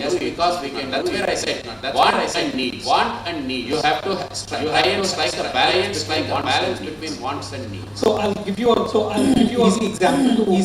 Understand what they mean by doing for cases where it's not indicated. I have come across my clinicians at times. Good prognosis patient, young woman, at times has got 12 blastocysts. Our clinicians have said 12 blastocysts. Why don't you biopsy all of them and keep because if this lady anticipating that she might not conceive in the first cycle or second cycle, if I'm putting 2 embryos every time, she at least needs 4 cycles. So I'd rather do biopsy and put back the euploid embryo that will decrease her time to pregnancy. And this is not to be done. At least now that the law is there, ART very clearly has a statement which says PGTA to be done where it is medically indicated. Some point this file gets to a scrutiny, you are bound to lose your license because there is no medical indication. Time to pregnancy is not a valid. That's just Dr. Vijay puts it. Probably patients want to do it and do. There's no end of doing it. PGTA per se in the last 2 years, if you've read a lot of review articles after the STAR trial published outcomes, which was the biggest RCT done. I don't think the efficiency of PGT the way we thought it was. So I think you need to take it with a pinch of salt. PGTA is everything. It's not magical. It's not going to guarantee. That's why you have to reserve it. Use it when it's indicated. Prakash, you're saying something? One was already said is serious sibling cancer. And it's important, where we should stop. Wants and needs. Somebody's wants may be other puzzles. So how do you define that? That's ethical. So we should know where to stop, where to put the stop. And that is for individual clinician and embryologist as well. Embryologist, how do you put a stop? Where do you draw that line? Which you should not cross.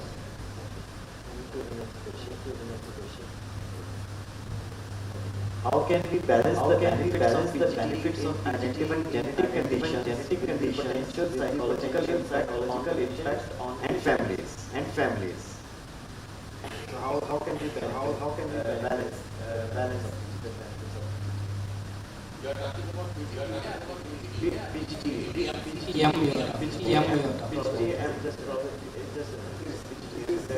genetic condition. Genetic condition. Talking about genetic condition. Genetic condition. It is PGTM. See, there it is indicated. Proper this one is there. There is no. People are already some involved into that. You are trying to So again, a lot of genetic and emotional will have to be done. There may be occasions when there is no embryos, affected embryos may be present. So what do they do with those embryos? So these are all patients will have to live with it for their entire life. So there can be feeling of regret, feeling of guilt. So all these psychological aspects are going to be there. Probably less with PGTM. Sanjeev? PGTM is indicated. Not only eliminate disease from the offspring, from the entire future. In future, we are living it. If you are correct embryo, disease-free embryo. This is eliminated from the future also. Purely indicated. It's not only we need to do PGT, but we need to give the options like further options like without involving IVF. What's also important for all the students here. Again, as I said, PGT is not point. It's not magical. Patient needs to understand that despite having a euploid embryo, she could still be negative. She will not be pregnant. Or she'll miscarry. Or if it's done for PGT, under all of that, transferred embryo which is normal or a carrier, and you might still end up having an effect when you've done the prenatal diagnosis of amnio. I think these have to be very clearly discussed and taken. Otherwise, we all are going to be some kind of a legal hazard. So counseling, very important. And clinician is going to talk for 5 minutes and they'll sign. I strongly disagree with that. And again, the new ART makes it mandatory to counselor full time in every fertility. And the qualification of a counselor is a graduation in psychology or BSc nursing. It doesn't allow a medical practitioner to be a counselor. So there is immense for a counselor in a fertility practice. Let's appreciate. Moreover, these post-investigation are mandatory for connective report. It is to be done not only for because there may be possibility of negative. So to cover that, amniocentesis are required. So we'll be taking the last question now. Yeah. So there are two questions on this. The first question is on the first. So what are the current guidelines for embryology to IVF protocols in India? I think we already covered a little. Exactly. Unless it's medically indicated. Practices. Rather, these are the only things available. No available. Only blastocyst biopsy, fluid of laser. All this is mandatory. I think advanced maternal is one indication. Again, I'm not saying it will help, but your time to pregnancy is better. Good prognosis. A 39-year-old. If she gives you six blasts, I'm sure doing an embryo biopsy, deselecting or selecting the embryo might enhance her chance, but doesn't necessarily. That's probably one of the. If you look at the Aspier guidelines for RPL, which is recurrent pregnancy loss, they say PGT does have a role. But RIF is the biggest controversial because whole PGTA concept was more for the implantation failure patient. That is probably the implication that practice clinical. When you want to do it, and there are enough meta-analysis and which have proved this wrong. And we published our paper with 3 years ago. At our clinic have been supporters of PGTA for RIFs. And after 10 years of practice, we looked at our data retrospectively. Live birth rate of one employed RIF crew versus live birth of these RIF women were putting to on-screen blastocysts. The live birth was no different. In PGTA, the live birth rate was 48%, exaggerating. It was only 48%. Since I was putting two blastocysts unscreened in RIF patient, no PGTA, the live birth rate was 54%. So our own Indian data, which is present at for RIF, PGTA didn't really make much. So what we now changed our we give the option to the patient. What you had three failures. Could be an add-on, but understand our limitations of extending this whole in your indication of and I leave it to the patient whether they want to take it on. So I just want to add to this.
Doesn't really match our Indian women and outcomes. So this is where I think as long as you can justify and convince your patient very scientific way. I'm sure go ahead and do that. We're not saying PGTA is you shouldn't be doing it. It comes with terms and conditions. You got to be clear with. As we discussed, Analyze indications in which desire and situation. Lot of customization. yeah, particularly in the case where the Guru mentioned was, I think it's not just PGTA, right identification played a role. So that's what I feel. To sum up, one tips and tricks for the young embryologist. Especially practical points based. Whatever biopsy. Always see not from the results perspective, but see from the patient's was the first thing, and you more often than not, end up whatever be the result. Selection of the blast. Try with CSC grade. Most of the people don't start. To start with, don't start with CC embryos. I should not attempt the CC grade is what I'm trying to say. Okay. And most of the times, again it will be so much strong on the embryo. Wonderful. I think for me, the most important than take home is a good PQM document, a witness system because having everything is important. Is not in certain troubleshoot clinics that I go for. I've seen there's one person doing everything. He's the one doing the biopsy, everything is himself. That is absolutely not. You need to have another person with you when you are doing PGT. The thumb rule in an embryology lab, one person should never be doing himself. by himself. Now there's no dearth of embryologists. Probably Vijay was there. It was a different. Swami was there. It was a different. Now I don't think there's dearth of embryologists. Please do not encourage this one person doing everything. Quality is not going to be. Quality is the ultimate thing. 1978 when Bobbett were in 2025 without QC program, nothing's going to work out. Wonderful. Dr. Goel? Yes, so quality, your only charge when you are beginning. Yeah, so when you are beginning, do the biopsy, to the lab, consistently getting in before you put your hands on. So make sure that you are getting the DNA verification before that embryo is surviving, because it is not just enough to get the result from the embryo has to survive. So check for all that before you start. Don't be in a hurry. It's a long learning. I think switch to non-invasive. This is my message. Please, definitely you're wrong. In so many ways. My suggestion is that learn and be better for the next day. First embryo, whichever level you are, the next embryo, you should be better than what you performed on the previous. And do not overrule his by any chance. Well, those are the wonderful takeaways from the panelists.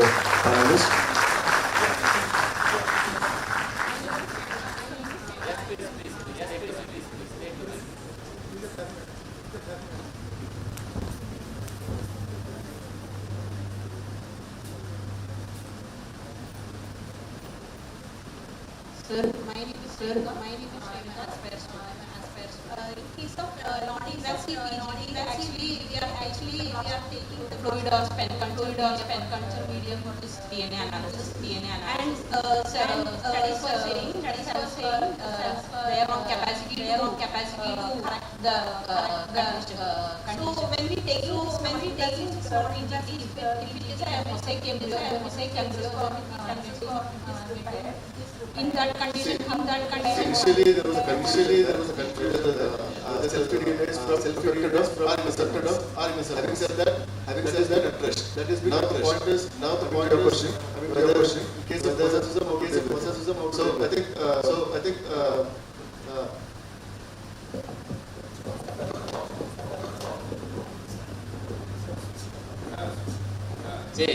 I have been involved into for a long time.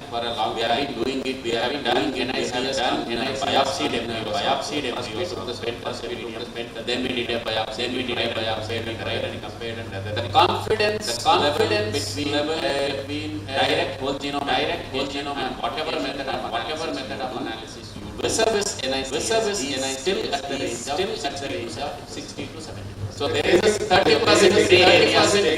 So it is not yet ready to be implemented because of this one. If I talk it out in terms of analogical way, if you are getting one gram biopsy from your biopsy culture medium, what you get is 1 milligram. So trying to extrapolate that 1 milligram to 1 milligram will not be a right. We do not have once it crosses confidence with respect to whole genome amplification of a biopsy embryo and the same culture medium. Probably we might make that better.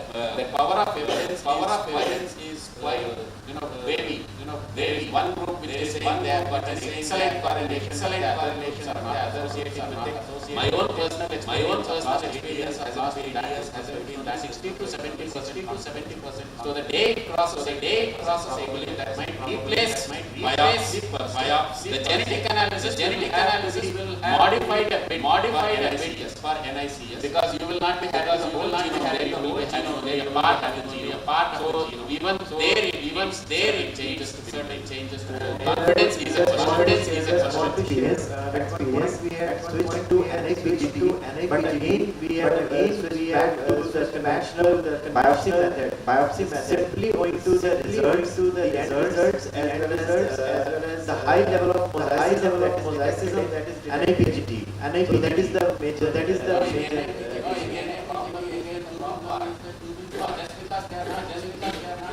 but still, even they claim that is very accurate.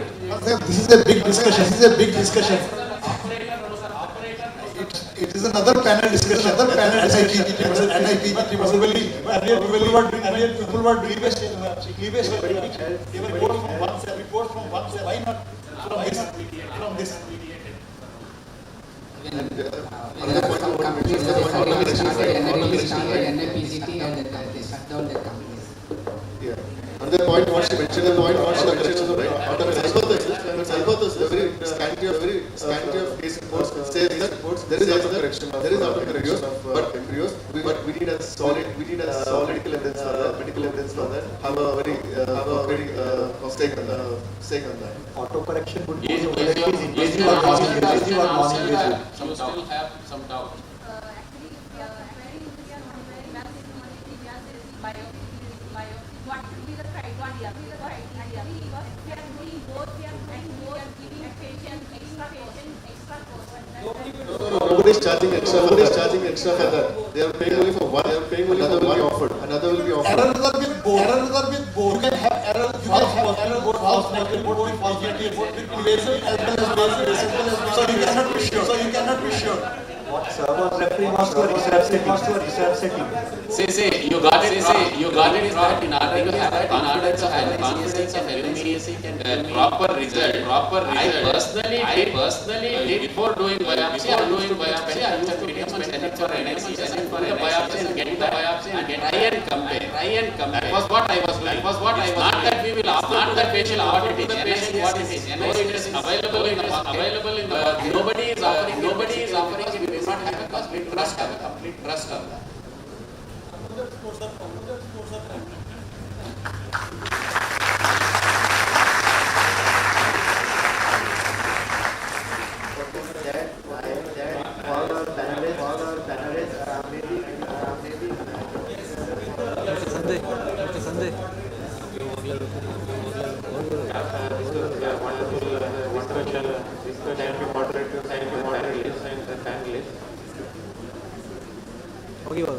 ಹೋಗಿ ಇವಾಗ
Very good morning to you all. Very good morning to you all. So from last 1.5 days, there have been a wonderful scientific session. So So coming to the final session, FET preparation. So even in IVF, FET preparation is the final data, test match. So suppose if we consider fresh embryo match, but the match, test match will take almost 1 to 3 months. So straight away, asking for the permission for the panel members to start. So starting with the first question. So what do we understand by the optimal endometrial? So what exactly is optimal endometrial? Exactly. So there is no textbook definition. So what do you understand by optimal endometrial preparation? Optimal endometrial preparation is as like the book says or the text says, which is not many minimum of 8 millimeters thickness, 8 to 12, but study promotion is also fine if you are able to achieve 8 millimeters, triple layer pattern of the endometrium, good vascularity, zone 3 to 2 to 3 vascularity. This is what it is. Any other additions? Yeah, there is no consensus on the endometrial, as Dr. Silpa says, raise the ideal ones. I think there are some people between the fresh transfer and the frozen embryo. The frozen, even 7 is okay. For the fresh, probably is ideal. So anything more than 7, so frozen embryo transfer is ideal. And some studies are upper limit to which beyond 14 and may also not give results. So exactly pointed out by the panel members, endometrial 7 to 14 is acceptable, but ideally it is 8.5 to 9.5. We consider for the. So next going to this. So what are the different methods of frozen embryo transfer?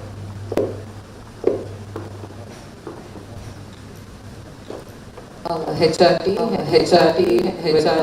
with GNRH agonist separation. It is also natural cycle stimulation. But natural cycle don't have much experience with it. HRT works best. And just to add, we have modified natural cycle because natural cycle may not come under our control. It would be opted. We have come up with modified HCG is given for triggering. So do you want me to describe? So in your routine clinical practice, so for the most of the patients, which endometrial you use, whether you go or modified natural cycle. I usually use HRT for the frozen embryo transfer cycle. For the reasons being that I haven't seen any comments, and second is it is friendly for both the patient as well as the doctor. But yes, if scientific cycle with HRT fails, then probably go for modified natural cycle. Just for the junior embryologists here, there are lots of different methods of preparation. For example, it could be through natural cycles, modified natural cycles, through natural cycles, even modified natural cycle, ovulation induction and then from there. And then the HRT could be down-regulated HRT without down-regulation. That is another method of doing it. And there is another way, mild stimulation and then do prepare the endometrium. So just for information, there are different varieties of endometrium. But as Dr. Jayashree said, most commonly used HRT1. The HRT1. In recent days, the modified natural cycle is being reasonably, good number of cases basically. Before I used to HRT cycle. Before that, more of fresh cycle. Switched over to HRT. But now I'm using more of natural modified natural cycle. I'm getting good results. Modified natural cycle. Because even the consensus now is going towards more of going towards modified natural where like the hormones are secreted by the hormones itself, so the receptivity is shows to be better when compared to the recent shift towards the natural cycle. Two issues. Window of implantation in natural cycle is better than the HRT cycle. That's the physiological reason probably higher success rate in natural. So especially if it is natural cycle, modified natural cycle,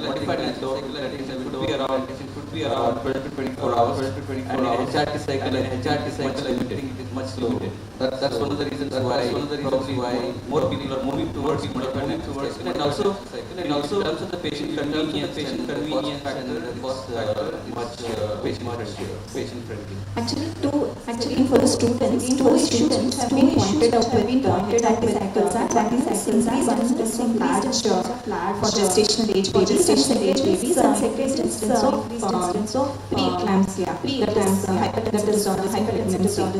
This is what the literature is telling, but in my practical whatever experience I have not come across complications. In fact, the incidence of preeclampsia is also very gone to deliver vaginally also. Yeah, there may be disparities in your experience and what the textbooks say. So may I request what you follow in modified fertility? So which strategy? Whether you will follow the If it is regular cycle, I go with the letrozole. I may extend it for 5 or 7 days. The follicular scanning till the follicle size reaches 18. Then I check for the progesterone. Then I give the CG after 36 hours. I start with the progesterone. 3 or 5 days depending on the day of the my way of practice. Any other modification is just stimulated cycle or modified cycle. Any other modifications which you have experienced? I think in the modified natural cycle, so we do an assay. So on the day after trigger, once the follicle like 16 millimeters. So we check for serum estradiol. If the LH is more than the controversy. If the LH is more than whether you go ahead with the transfer or the discussion. But usually if the LH is fine, so after 36 hours we start and then transfer it plus 7 from the day after. Again the progesterone 1.2. I don't transfer. I cancel. And it is less than 1.2. So modifications by tamoxifen instead of CC also has been used. And the other drugs like if you want letrozole and yielding polycolor and you can try adding more to the activity as well. Might that can be tried. So do you see for serum progesterone levels or D2 also? Sometimes the increase in progesterone, they say cancel the cycle. So when HRT we do serum progesterone levels and then assess whether the cycle for HRT or not. But when you're doing a modified cycle, you go ahead with that, or you just do the serum progesterone follicle reaches 16 to 18 mm. How does it go? On the day of trigger, we check for the progesterone. If it is less than 40, we go for the trigger and then the progesterone. In the true natural cycle, it's better to do LH, because there is sometimes early. In that case, synchrony will be missed. So in a HRT cycle, I don't think, but in a modified natural LH will add value. For example, if LH is more than 50, then instead of doing 1 week from the day after, can advance it to plus 1 day earlier. I've done couple of times like that. If you don't want to cancel it, that's one of the ways. Otherwise, you can cancel it completely and go for the next. So LH adds value. It adds estrogen. And also, for example, the follicle whichever it is, per follicle you expect around by 4,200 grams of estradiol. So you will know that proper follicle, proper follicle. So these will add value in the modified It will be done. When you see the endometrium, I think the endometrium is very follicles should be good. Because we are not adding estrogen. Sometimes what they do is even you HCG also. Before the less than 140 start even endometrium is good. Endometrium is good. Aspirin is good. I think you can even start progesterone. Because the whole idea is like estrogen, progesterone. It's like more of HRT cycle if you can do that. I think one advantage is that luteal phase will be there. So that is said to be an advantage of natural cycle or modified. The theoretical aspects are like natural cycle or a modified natural cycle. For an implantation, I think embryologists will know more about this endometrial and interaction. There are so many other things apart from this. For example, I think vascular growth factors. There's so many things. And these are much more pronounced in the natural cycle compared to nature. And that's one of the reasons why probably there is a shift towards the modified and the implantation being also better. So the additional factors naturally develop and help in the implantation. And one more thing, patient depending on which type of protocolonic can give. For instance, she has polycystic ovarian, letrozole with HCG trigger is said to give good results. Endometriosis or adenomyosis giving agonist followed by natural cycle, modified cycle or is said to be helpful. I think you can tailor it based on the patient profile also. I have one modification. I had a question. So in the modified naturalization induction of which letrozole to endometrial preparation, what is the size of the follicle? I think when we are giving drugs, we should wait for at least 21 mm of we give a trigger for its ovulation instead of doing it at 18 or 16 to 18.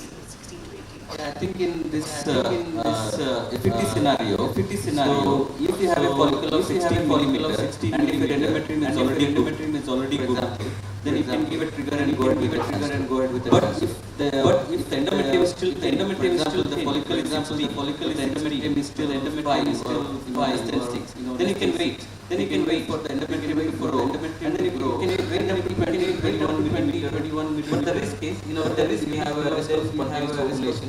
Then you don't know how to time it. So that becomes the dilemma.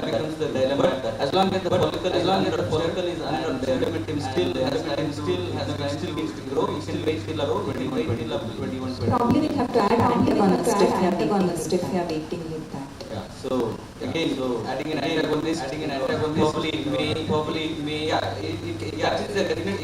definitely whether to add antagonist only at or wait a little bit more. If you have a follicle of 19 millimeter, but still the endometrium is 6, then if you want to give time for the endometrium to develop at the same time for the follicle not to rupture, you can have a rescue antagonist. What I have seen is in the natural cycle or modified natural, it need not for the endometrium gaining normal at 7 mm. So we need not give an anti-let the follicle is good. And the endometrium is 7. I think that is sufficient that you are trigger and there are a lot of controversies. Whether the only criteria consider for endometrial appearance is also very important. For example, it has to fill line, good appearance, just about between 6.57, that should be good as well. So I have a different operation actually. So I just monitor the follicle is 17 and the endometrium is 7. So what I do is use HCG trigger progesterone on the same day. So after this is endometrial transfer. One modification. So the advantage with this so it is a combination of both whatever estrogen, endometrial preparation will be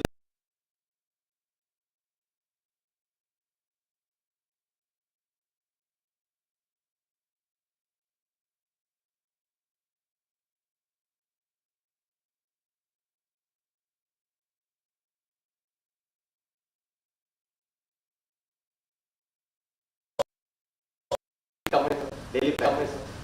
So what are the causes?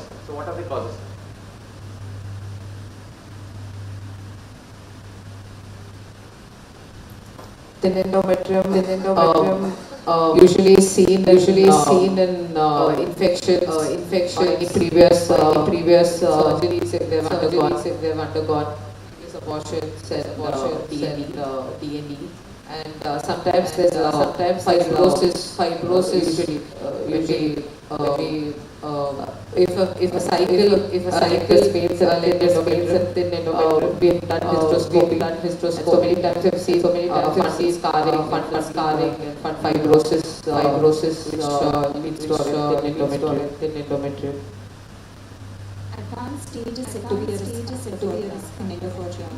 And apart from what Dr. Priyanka has pointed out, long-term use of COCs is also said to be associated. But most often we encounter causes in one is inadvertent curettage and tuberculosis.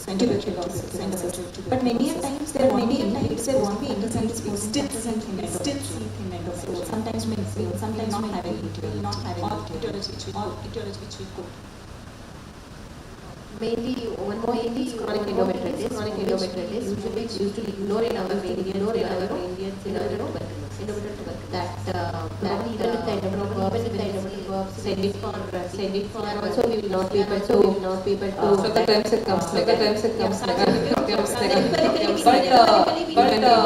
when we do a monitor, there has been scenarios where it's come positive. But then now because of the guidelines we are not able to treat. Before when we used to treat them, people responded better.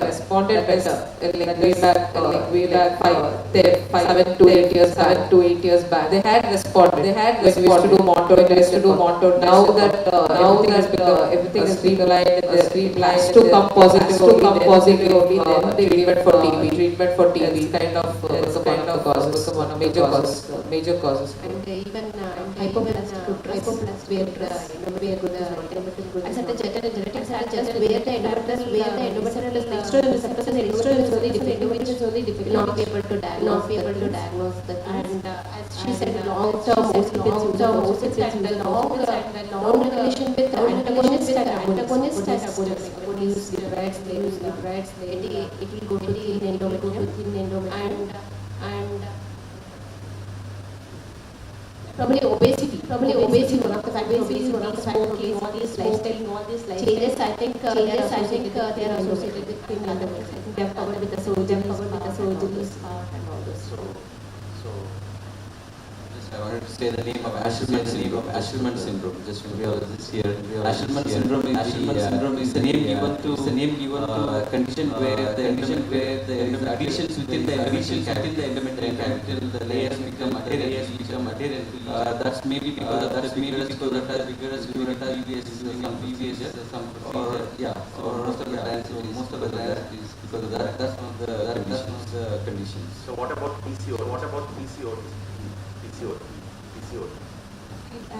Initially I used to, but yes, we do see thin endometrium in PCOD. Use anti-estrogens, or even when we use radiotherapy, especially covering the pelvic areas. So, but the most which we come across as one is chronic and PCOD. It is one of the common causes which we come across. So regarding the TB endometriosis, I just want to know whether he is measuring the 24 and gold when the endometrial biopsy for negative. So you get 24 and gold if it is positive, treating that. We use gene expert we use, but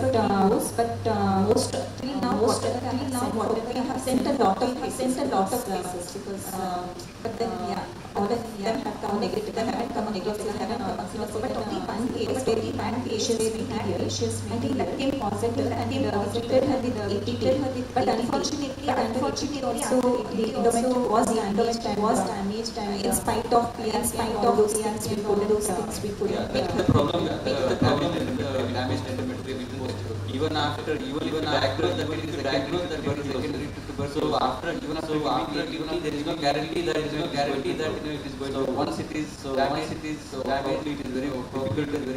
One more thing is ash happens after acute tuberculosis. It's not the usual Ashwin's. These of the patients, hysteroscopy also different. The anatomy will be totally distorted.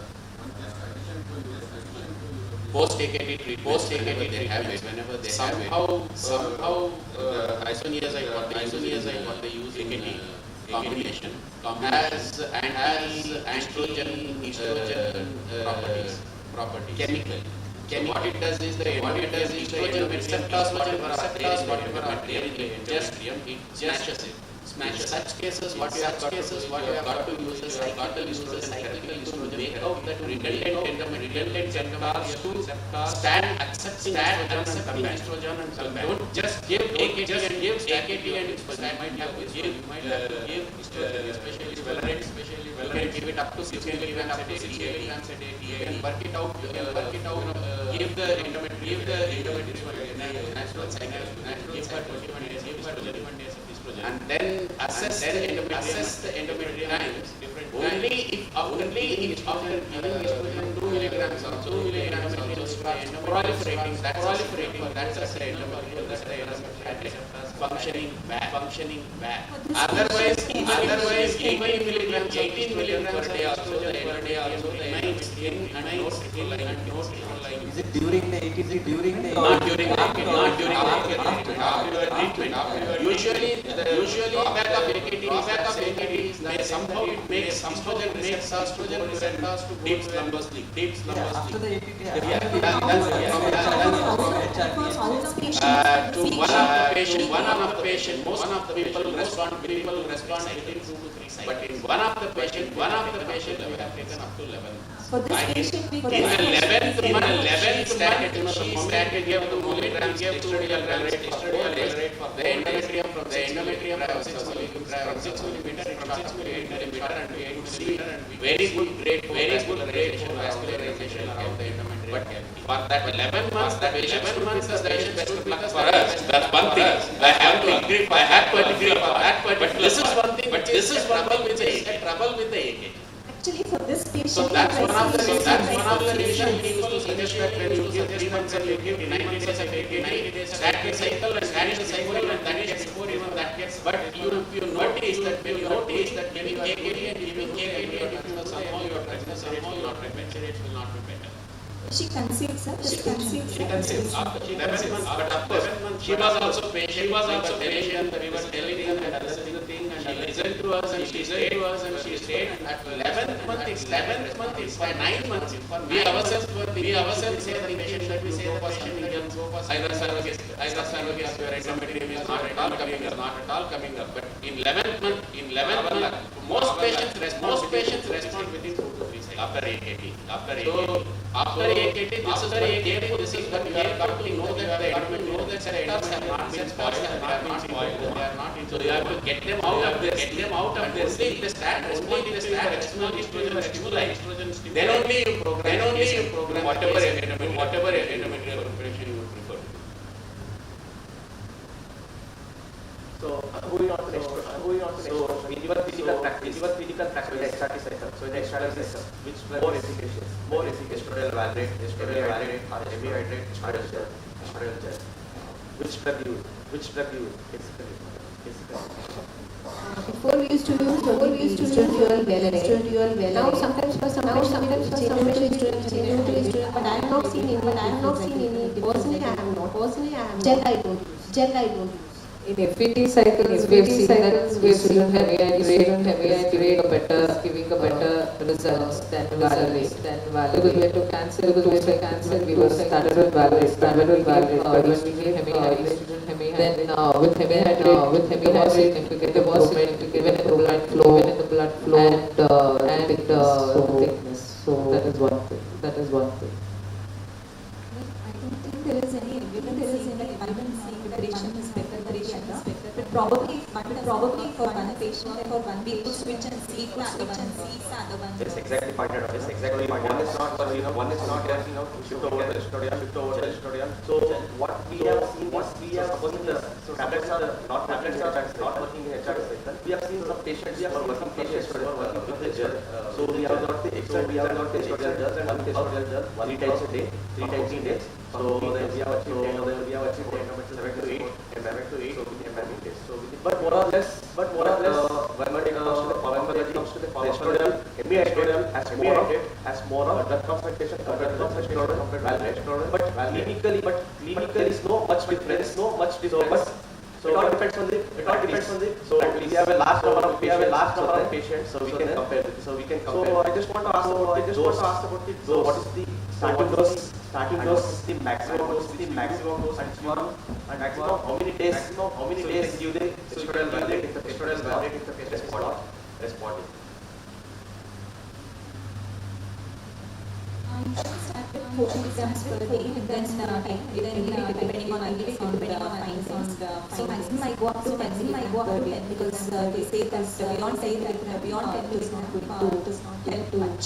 And continue with the individual desirable thickness is achieved. And regarding duration of stimulation, there is no clear-cut cut-off for the number of days. Usually we are ready by 10 to 15 days. At times you may have to continue maybe 2 or 3 days. But most of the times they are ready by 10 to 15 days. But in some I would like to add, as per literature, minimum of 9 minutes of nitrogen has to be given to preparation. And in case we are getting orally, either validate or if we are not getting results, the same tablets can be given vaginally. They are found to be equally effective instead of gel. We can put them vaginally and put them vaginally. Remarkable results with the vaginal use of these tablets. Especially if you're doing the vaginally, then that concept of minimum 10 days was there, but now that is being and pregnancies have been reported 7 and 8 days of gestation also. But we have to see whether the concept was there, we have to give it for minimum. for vaginally, I think probably is better. Gets absorbed well. So if you're planning to give vaginal, if there is any need, probably hemiatrial would be better. I would just like to add duration of estrogen. Why this receptors need to get informed during that time. If they are not there, the progesterone is not going to that still we have to look for a minimum of 8 to 90 days. One more concept is why minimum of 89 days is the stimulation. What we take minimum of 8 days stimulation that should be covered with the whole concept. It's the whole even when you are doing those embryo transfer correlate the synchronization with the embryo. That is the whole project why minimum 89 days. But as she said, I have seen 7 days of estrogen also we have most of the cycle takes 10 days. But sometimes what happens is thick endometrium. 8 line becomes 12, 13, and I feel that if we go up to 10 days, it will reach 14 mm. In those cases, okay. If you stop your stimulation at number 8 day. Again, achieve pregnancies, achieve estrogen stimulation, but it is not commonly encountered. But in such a situation, we have got it. Probably these are the women who have got short cycle. Yes, not on the 10 days, not on the 8th day, but on the 8th day. We may have to take a call. So maximum how many days we can give? I have given for 16 days. As per the literature, it's 30 days, 36 days, like that. So, but yeah, beyond 21 days, probably the pregnancy rates comes down. I think the ideal would be around, in case if you have to extend, maybe if you have to extend 21 days, beyond that, why it's not happening. So actually I would like to add the point. Like so as per the literature, up to 35 days. So people have achieved pregnancy for 35 days. But what they say, it is not the duration. It's not the duration. So you can give whatever days which you are given. Again, but so in Indian setup, up to 21 days, the patient will be upset. So why it is taking so much time? So there will be more and more forcing us to cancel the cycle in spite of that is the most part important. So as per the literature, 21 days, but it all fits to each fertility this one. So but we can most all depends on the treating. I usually give till 21 days. So if it is not responding, so this one.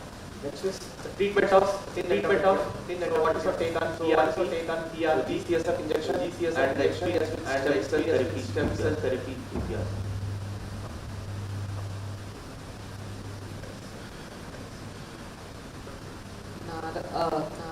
Setup we had tried GCSF patients for few patients, but then we didn't get the design. The book says that it improves, so then we discontinued it.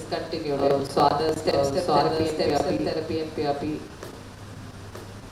So I have said last 5 years I haven't come across the endometriosis. We used to get a lot of cases like PRP as well as GCSF. And in some cases, pregnancies in some cases it's not. So I cannot watch. There isn't enough evidence to say that it's going to work. Just because I'm also there. But just to try. But then if you look at evidence, tell them that proven, and then only use it. So GCSF I usually for the vascular. When the vascular is good, but the vascular I go for GCSF. The subcutaneous or the administration. We try when we do cycles, we don't get the good endometrium. Third cycle again. I have to do something to the patient. Whether it's really helpful or not, sometimes it has increased. And I've got results because of PRP and GCSF. So all adjuvants what I'm asking to just for the patient. But even the evidence doesn't have a strong base. Yes. And stem cell are really a new one. Requires lot of studies. Personally, the starting doing the PRP recently, but in a very select group of really can't say whether it's or not, or not. GCSF we use, in case if endometrium is growing above 6, we still want the thickness more, and if it is taking time, then it's sometimes stem cells are not. Again, everyone is the same. So it is all the study says that obviously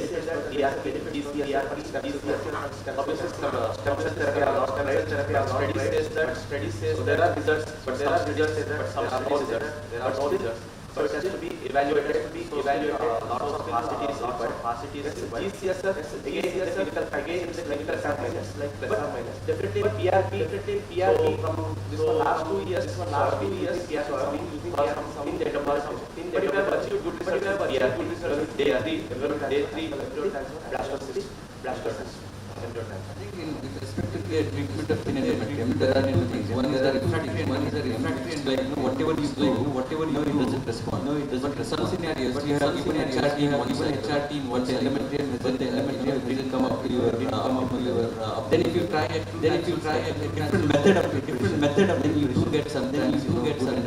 So that's one of the I think two options you always have to try before going in for other things which are not reading well, and the other thing is, we have to find out what is the reason for doing a hysteroscopy and see whether lesions or anything else, which can be corrected before trying PRP So I think we have to try our best to try our best to see for any reason try different methods, before going in for the empirical or so well established different methodologies. Rightly pointed out. Right. The most important thing is as an intermediate layer is the best layer is so whatever we do, the intermediate.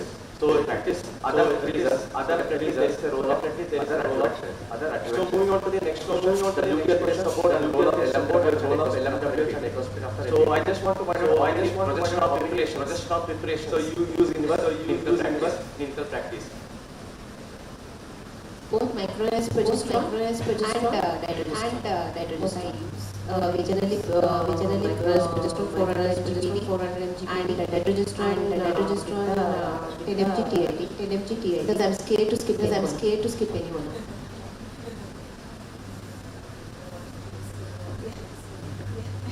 Actually,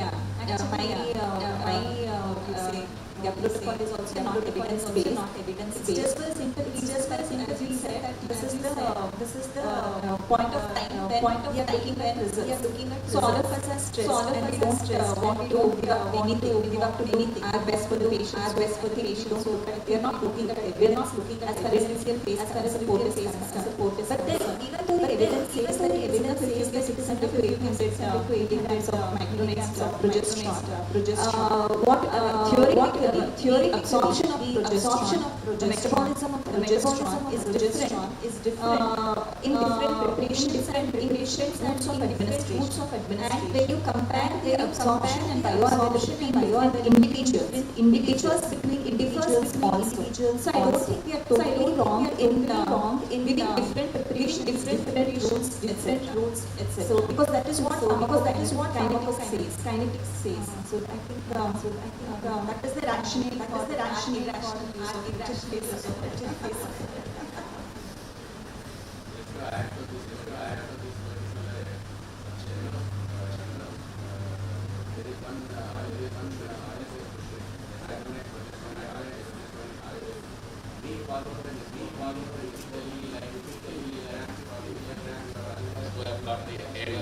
embryo transfers done, embryo becomes done in the same site. So for them and for all replacement 100 milligrams per 100 milligrams per year, it's a very painful. You be prepared with some 8 sites and we started giving exclusively injectable 50 milligrams. It is a fresh cycle where we have home pickup done because there will be corpus in case of all replacement cycle or LPOD or LPT or it will be 100 milligrams per year from the day of embryo. We had some of the stable results. Once the pregnancy test comes positive, that's removing one day of and alternated and oral or something like that. We noticed there are 50 milligram injectable progesterone. The equivalent is 200 milligrams in oral preparations. In most of the time, some people would require 300 or 400. So that's what she is telling. I really appreciate that part. You can never judge.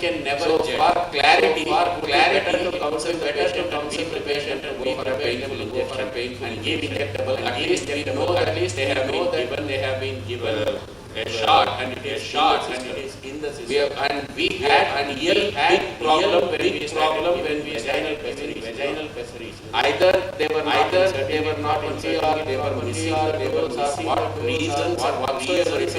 We never had a better outcome with the vaginal issue. We had only with oral and injectable. And oral, they just shifted back to this. From the day of transfer, we do a beta, we will give exclusively put them on injectable and then we start titrating as per the need. We might say 3 days, and rest of the days go for it. And that literally removed us from the necessity of going for the first one. I agree. Injectable, bio short. We can give just 50 milligrams of progesterone in oil. But the problem arises not only patients convenience. When we say something, then we combine progesterone. Now the 25 mg aqueous still more disastrous than the oral. But the companies might say anything. The reports are talking to us because whenever we try any do is 24 hours or something like that. I send the blood for assessment, and they have noticed that they say 25 milligrams of antibiotics, 50 milligram action or anything. That has proved too disastrous for us. 25 milligrams. We at least expect 2.5 per ml. After 18 hours, we have got 0 nanograms. So it's totally proved disastrous for us. Definitely. I want to. It's my personal. I want to discuss. One case, hers was negative transfer. Triamprison, there is 2 years old. Second cycle also I did. She was from Mandya. So she sent me the it was negative. So it was disastrous position. We were also not very welcoming to speak to her. She got the vacancy done there in pharmacy only. I think 11 or something. 11 was not happy. Even she was refusing. We were all application. Because I was what to expect for the second phase. After I think 70 or 80 days, she came back. Ma'am, I'm not got married. She has to get because HRT cycle. It's not the pressure or the natural cycle. Then I check for you. I was very sure you will not be pregnant. It became so positive. So ordered check twins. Both cardiac fertility were absolutely 18 days. No nothing. No estrogen. No progesterone. This is my personal case. I have made a note of it, but I don't know how much we are No, this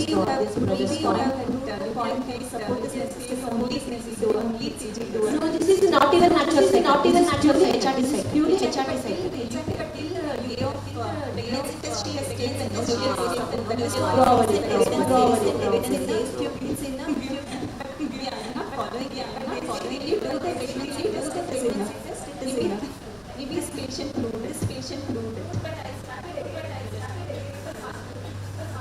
So it is healthy. Right. So whatever the only thing is. But it all depends on experience. So clinics definitely they have better results with vaginal progesterone. Some have achieved Aspier. So whatever the protocol to follow. So it all follow. So it all mission oriented and the result oriented. As far as the everything. I use vaginal. I'm getting better results with preparations. So because I'm scared of now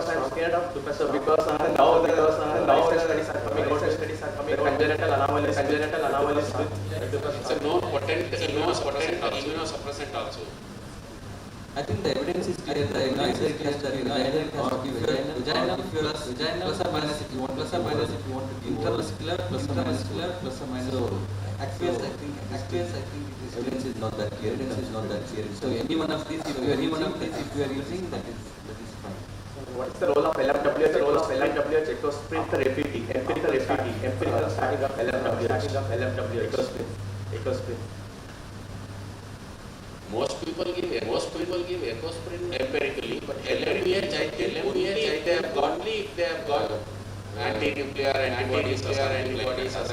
They might not go for Probably recurrent implantation failure or recurrent miscarriages, it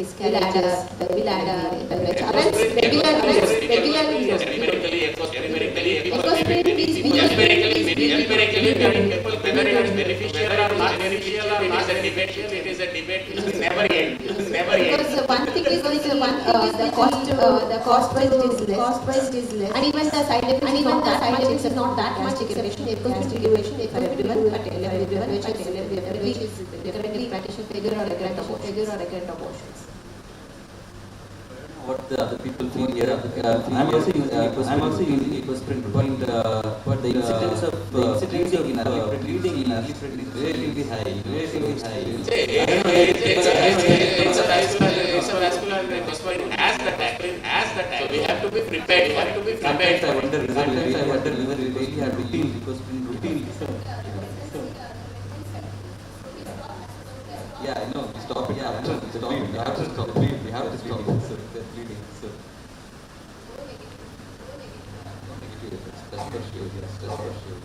So it was spin again. If you discuss, so if you just pointed out, so it was never-ending topic. So even pre-eclampsia, all those hypertensive disorder, never-ending subject. So then moving on to the next question. So what endometrial preparation, PCOD, adenomyosis, and fibroid uterus. So in your routine practice.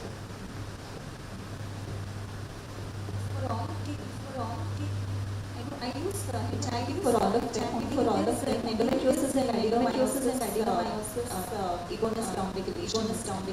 If that fails, I use it. In agonist protocol, whether you use for daily injection, agonist protocol, or depopulation. And endometriosis and adenomyosis cycles of injections, minimum of 21 to 28 days, minimum 2 to 3 injections followed after from the last 14 days we start with the endometriosis and adenomyosis severe degree. Mild, I think we can still try with natural. We have seen results. Mild degree of endometriosis and mild adenomyosis. Natural gives good results. PCOD, I still prefer natural cycle if she is able to probably then otherwise fibroid uterus, yes, if it is submucosal, like to have, then only go for it, this thing. Otherwise intramural, more than I operate. I think we can go for, if it is not disturbing the cavity, I will go for natural cycle or HRT. I agree with what you said. But some say that for PCOD, again it is a controversy. So they prefer down-regulation of PCOD, endometriosis, fibroid. But down-regulation is PCOD. So whatever the relaxing. So the relaxed part is the energy. So most of them will not down-regulation in PCOD patients. Either they will go fast stimulation depending upon it. So moving on to the most distressing part, most difficult embryo transfer on pregnancy. So once in a life, or once in 25, 30. So if the day is not good, we'll have a difficult embryo transfer. So as the time progresses, patient will also become. So your experience. Whenever you have used inoculum, so for stating this, cervical pillar. So what are the results? Pregnancy rates, or good result of inoculum. In my experience, I used any of these probably and I don't think it's in my case. I never lost any instrument. Frozen embryo. Two options when you encounter embryo transfer. One is you use any of these and go ahead and transfer. And option two is and dual transfer. So we the embryo hysteroscopation for the condition transfer to embryo. But ultimately everything was normal. Just the patient was just probably anesthesia. Those subsequent transfer cycle and definitely use of I think would affect the results because there is a uterine contraction. One more thing which is in circulation we were talking about is atoxicant before embryo transfer. What about the painkillers? I don't use painkillers. Why is We had one difficult case where it was almost like a shape, and without using it was very difficult to transfer to the embryo transfer.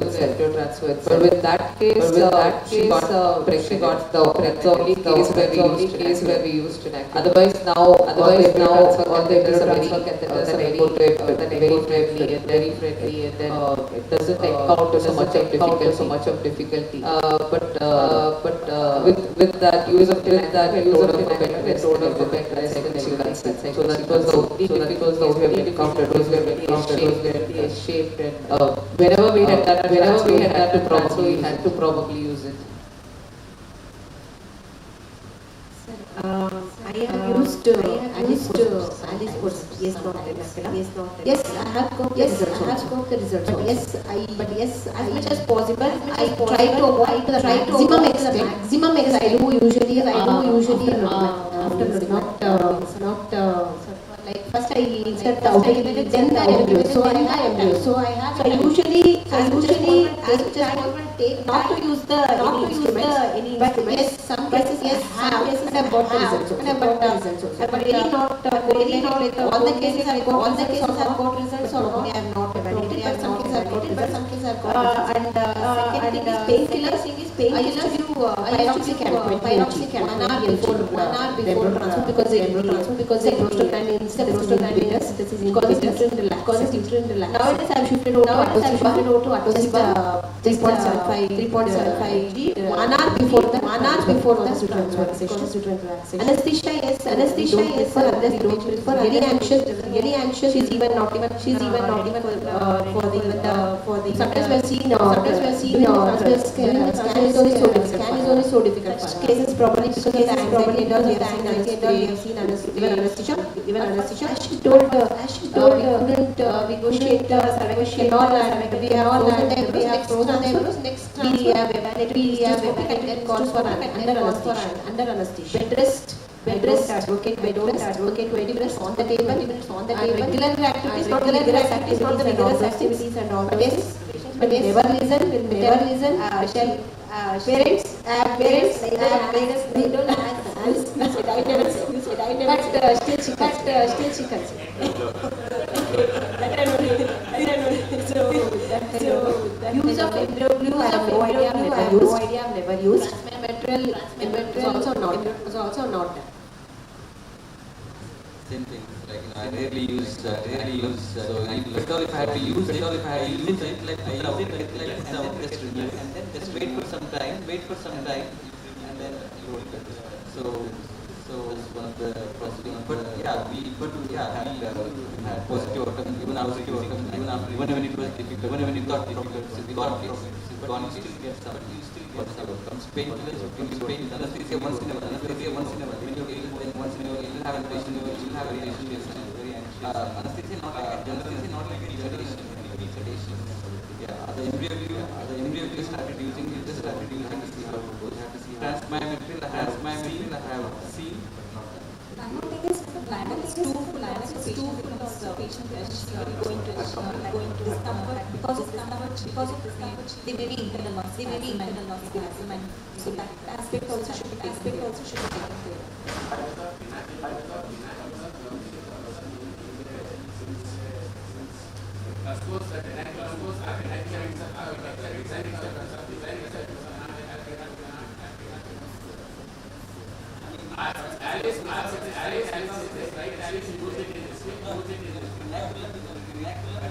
If you really want, and just basically hold the stuff,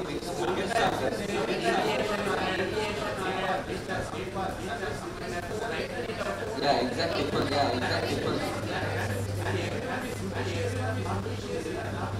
It's only to get that support, and sometimes the internal loss something like you just push it a little bit, that's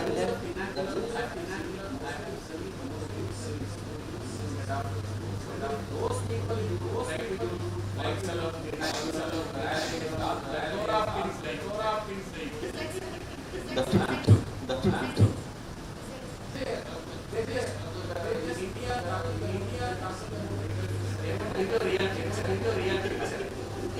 Actually, I just want to What's the general obstetrics? What we know is oxytocin, receptor, antagonist. Whenever we are doing so we not use oxytocin, not use beta there will be no receptors.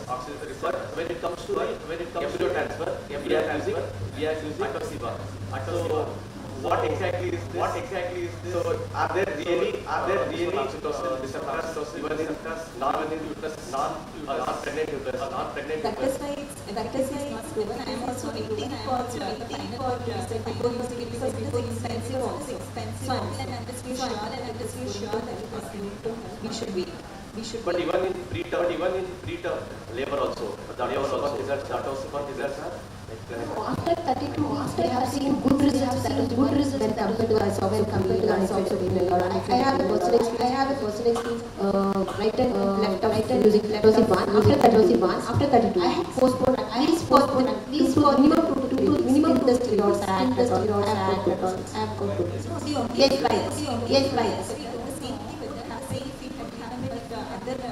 No, I used to try with isoxazoline.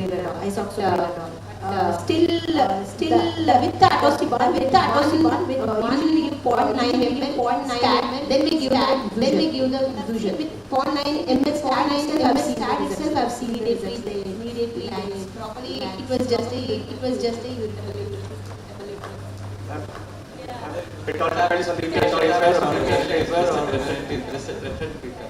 So moving on to the next question. Evaluation of recurrent implantation. So there is a mismatch of what exactly recurrent implantation. So I just want to ask the panelists. So what do you consider as a recurrent implantation failure? Minimum three embryo transfer failures of euplad embryos. But euplad we are not checking here. At least in my sector. So that's a definition. Any other definition? You could reduce it to 2 ons of treating. So this some definition is failure to achieve clinical expectancy after good quality embryos, minimum 3 pressure frozen in a woman under 40 years of age, 40 years of earlier definition. Some international surveillance show that the majority defined the RI paid embryo transfer, both fresh cycles and frozen embryo transfer. No agreement on the upper age. So they are excluded as criteria of upper age. But still, it is controversial. Some say that 4 to 10 embryos as per the history guidelines, 4 to 10 embryos. But there is no exact definition for this. So they are not commented on the euplad or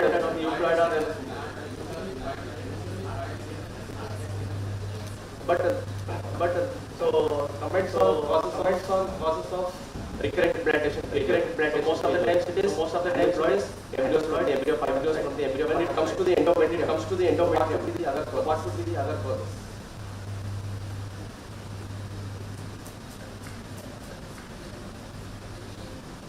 Immunological causes and chronic endometritis. So anatomical abnormalities usually cause implantation or miscarriage or they do implant and there is a quick anatomical.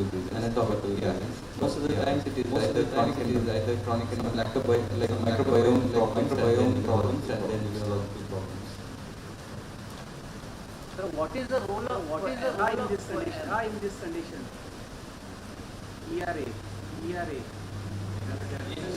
In recurrent implantation failures, endometrial susceptibility assay would only tell us only the again time to transfer the embryo. But I don't think it has enhanced the implantation even regarding the ERA. So they suggest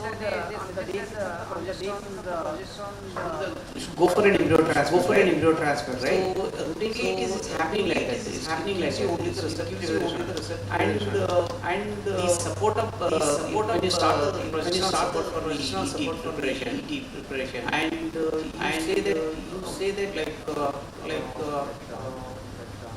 suppose if you start the provision on say around 1 o'clock in the afternoon, and you are able to transfer somewhere around plus or minus 1 hour at that. Is it really matters? So as the says, specifically, so what routine we progesterone exposure. So in routine practice we do the 120 hours from the initiation progesterone. So without the error report, 126 hours. 126 hours. Plus 3 hours from the 126 hours to from 123 hours, 29 hours, 129 hours. Some reports may come as 10 hours. 110 hours minus 3 hours plus or minus 3 hours. So we have to calculate the initiation of progesterone. So exactly it just gives the implantation. So it will not exactly say. So you have to transfer the but it gives a window of plus hours from the value, whatever the value. But again, it's not proven. Here I will give 100% result. Add up on it, it's not results. 100% guaranteed. So we have discussed about implantation review. So before the discussion, Saraj pointed out about endometrial receptivity. And the final last thing I want to ask the panel member experience with endometrial. So to endometrial results plus or minus. Actually, evidence is not such as business, but then scratch does promote the expression of leading processes, leading to provide a better. So I do endometrial in the previous. Not for routine, but yeah, if the endometrium is not developing well or the previous implantation happens, then you can try this. So we have come to the end of session. So audience have enjoyed. Experts for giving valuable time. Thank you so much. If you have any questions, just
Thank you, Dr. Prajol. Thank you, Dr. Prajol, and for a wonderful panel discussion. Soon we will be starting the ceremony. Please be seated. Please don't leave. The VIP is on the way.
Good afternoon, Professor Rangappa, former Vice Chancellor, Mysore University of Mysore, former Vice Chancellor, Karnataka State Open University, and distinguished University of Mysore.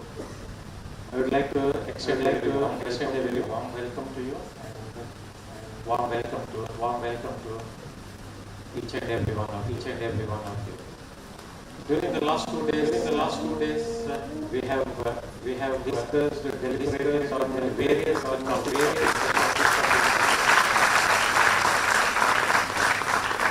I want to all the faculties who actively participated, and I'm sure the delegates have benefited enormously from this discussion. I now would like to call Professor Srinivas to introduce Professor Rangappa.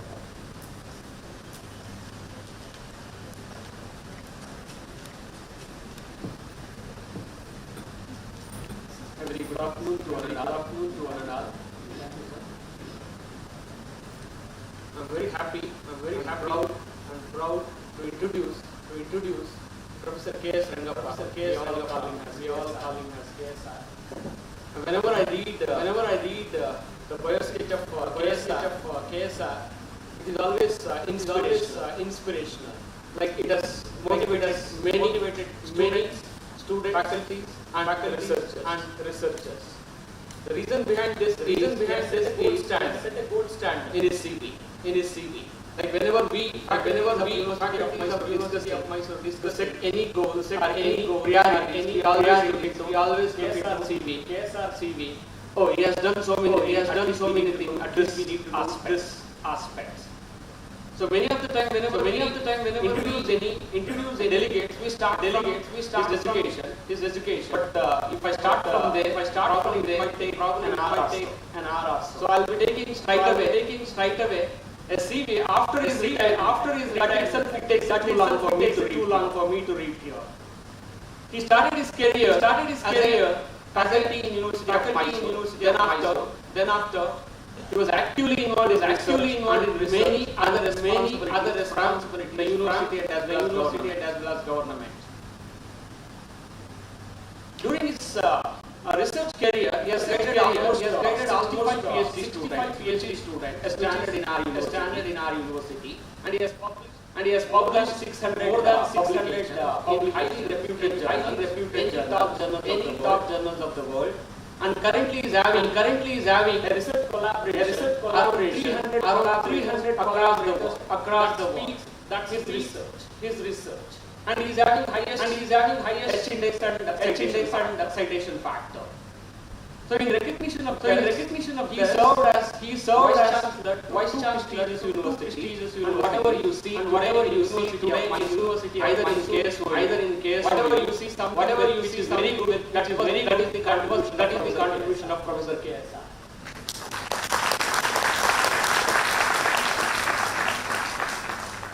And not just as an administrator, as a teacher, as a researcher, he is being recognized throughout the world. I'll be highlighting few things here.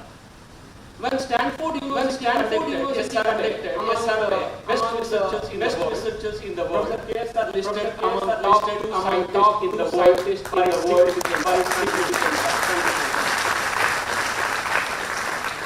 When he was the vice chancellor in our university, he has made sure that our university should different in all the way. He has made to invite the Prime Minister of India, the President of India, and many other into the university, and he has shown that contribution. Complete significant achievement goes to Professor KSR. And after vice chancellor tenure, he has become a president Indian Science Congress Association, actively involved in the progress of Indian science. He is a fellow of Society of Chemistry, London. He is a fellow of World Academy of Sciences, international level. And he is a fellow of all Indian academies in India, like FNAC, many other fellows. He is a visiting faculty, prestigious universities like Cambridge and MIT, USA, Japan, Australia. And while he said, I supposed to be by this time Australia has to be in Australia, but just now I came back from Japan. That's why I could not go to Australia. He said while walking. He is also ambassador to Osaka University, Japan. He is taking care of research collaboration India and Japan, along with JSPS. By looking into all these greatest contributions, our university has recognized as distinguished lifelong professor to our University of Mysore. With this introduction about KSR, I now welcome Professor KSR to our gathering.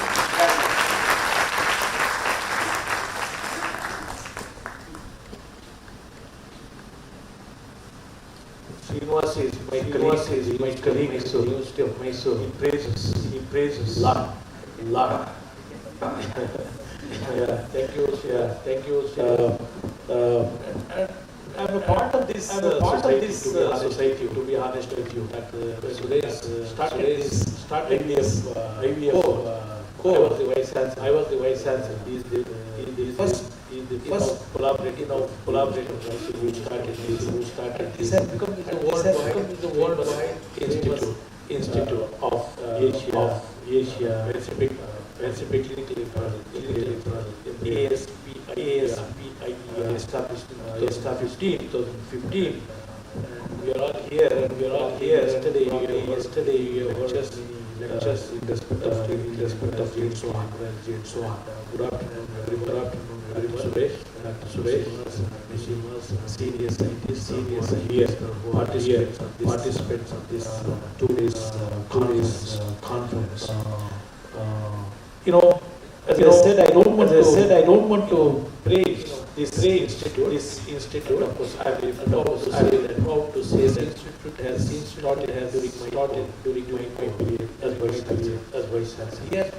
He has constantly improving quality of the education, hands-on skills, and so on. I see many times visited this institute recently also.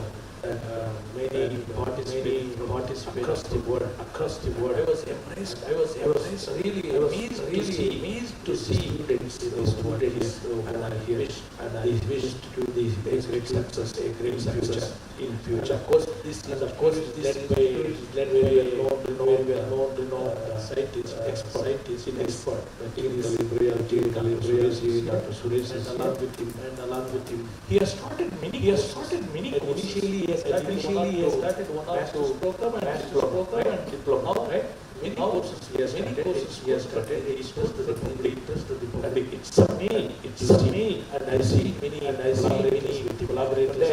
I was in the airport. He was supposed to go to Bangladesh, right? Yeah.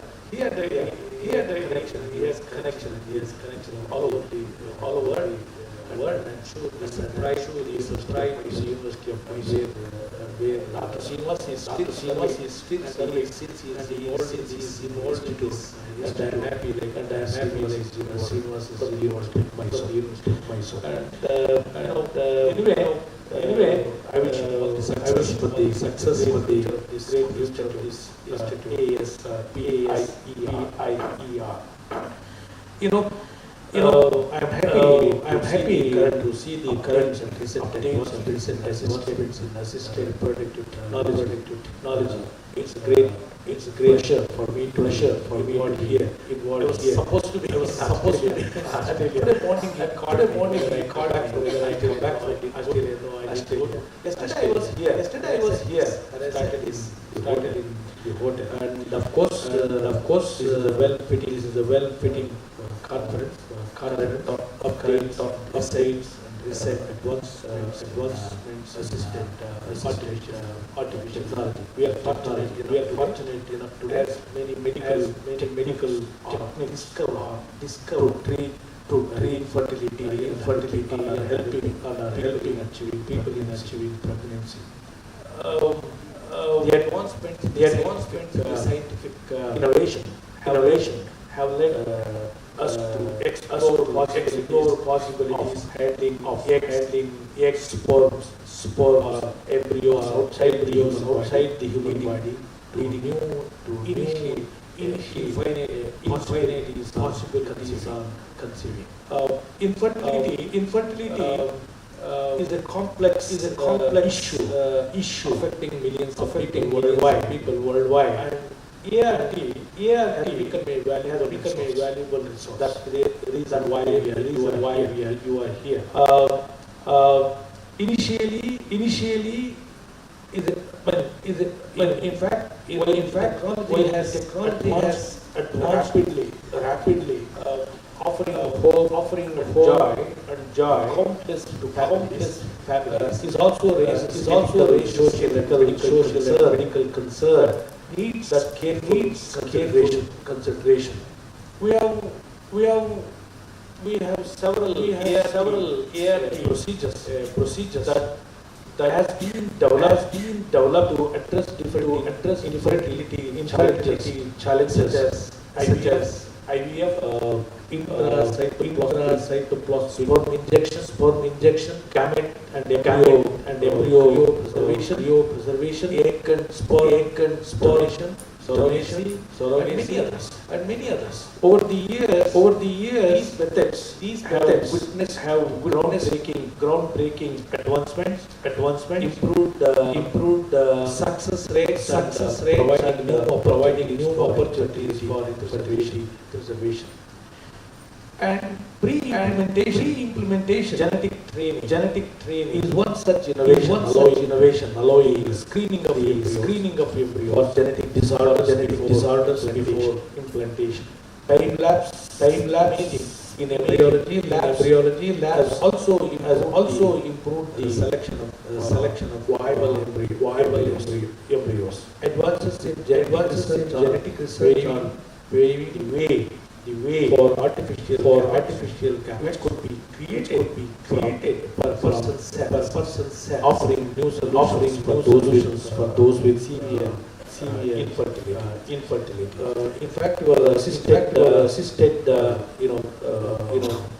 artificial technology here is called raises several ethical and moral and legal questions such as the status of unused embryos. A legal framework governing the also depends on rules and regulations. Many countries with vary from place to place as technology evolves. The reality holds promises even greater innovation. We are hoping for that. Development of more effective, less invasive procedures, use of artificial technologies, or artificial intelligence in embryo selection, the areas of the active artificial intelligence, the order of whether we could use the artificial selection also is area. While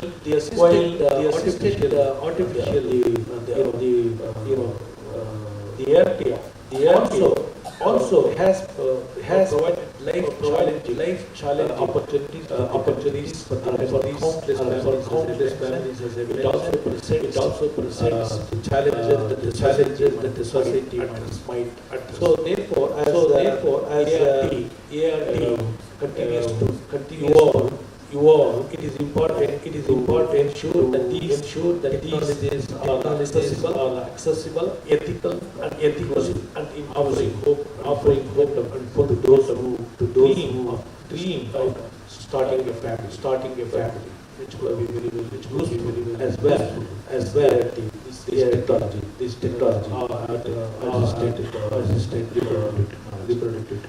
In fact, I'm sure the ASP idea to this is definitely technologies to greater extent since 2 days you have been hearing advancements in technology with regards to artificial insemination and so on. I'm sure we'll gather more information by the Aspier. Whenever you go back to implement in your institute and see where the progress has been. And thank you, Dr. Suresh, and the organizers for giving me an opportunity to share and also involved in this. I've been involved in this last 7 years. I'm also for the institute, whatever in Suresh, I'm there. Definitely, I support to this person. Wish you all the best. Thank you.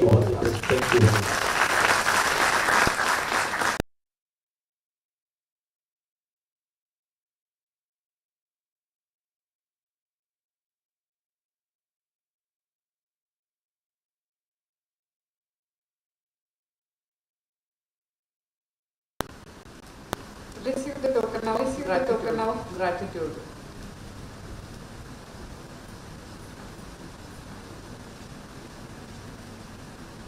I request Rangappa sir to felicitate her.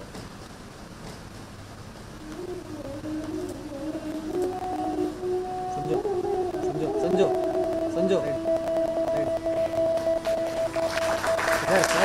There's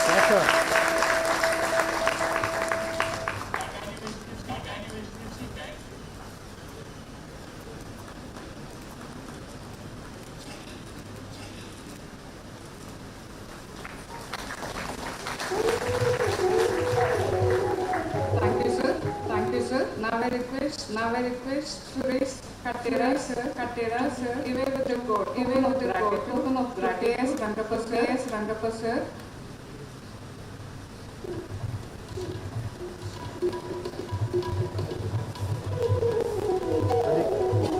Sanjo, oi.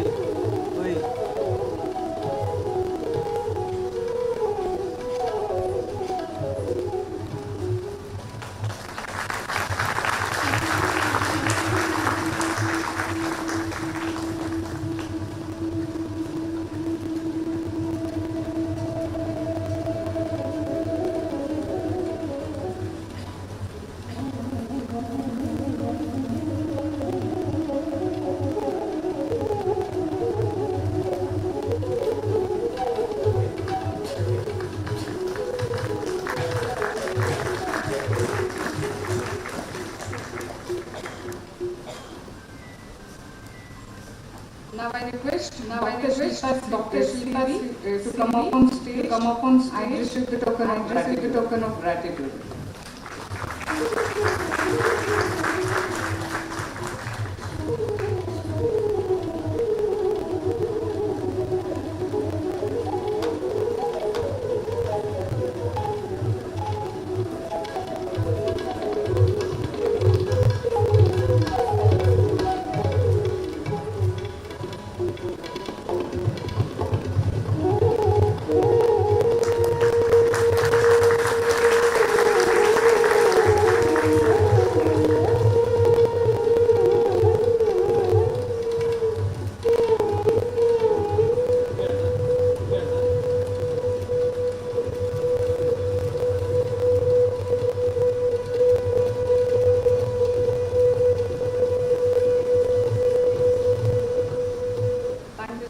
Thank you, sir. On the first day of the conference, that is yesterday, we had our students presenting the posters, like that was 10 wonderful posters being laid up, Southern Star, and now it is time for us to announce the winners of the poster presentation. I request Rangappa sir, give the prizes to the winners.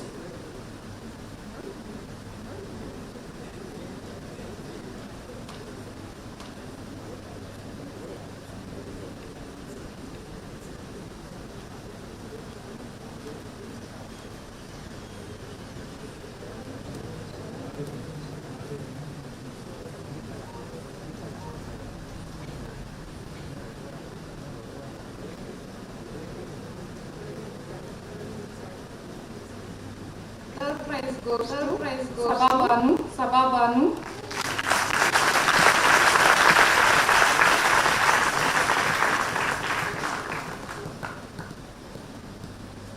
Second prize goes to Richa Kumari.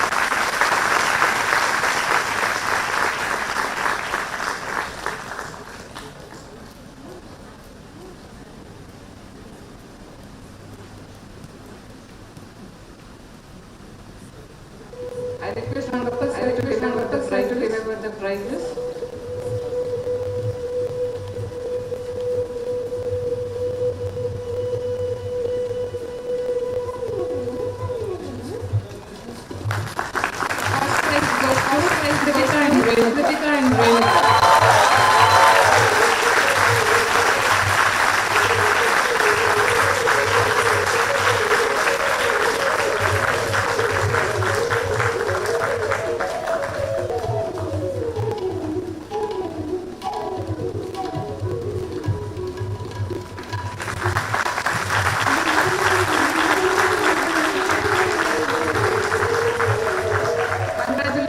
Congratulations to all the winners.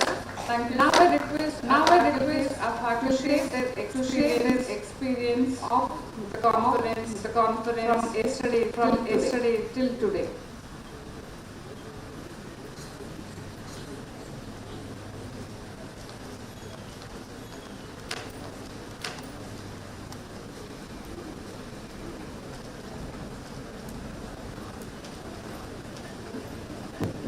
Good afternoon, everybody. Good afternoon, everybody. Respected dignitaries on the dais, dear friends. It was a great pleasure to be here. With young minds, and I'd like to thank Dr. Katter for organizing this kind of seeding your mind, potential of embryology, how to be a responsible embryologist. Because our noble job what we are creating life. So we should know responsibility, understand the science, and when we started we were Gurukula 30 years back. So now we are well structured curriculum as per the article. Now an embryologist is called MSc clinical embryologist is basic. We came long way. We have to go long way. Be sincere. My one sincere advice is you will not get everything in life. At a time, sometimes you will get a job near your house. Payment may be less. Either you have to go far away, you have to go far away and get more salary. So now you have to gain. You have to establish. And you will be handed. Tell you one thing in my personal life. It will take 30 years for me to stand here from there. And in my lifetime, I never attended it because I equipped myself to be on demand. Thank you very much, sir. Thank you, students.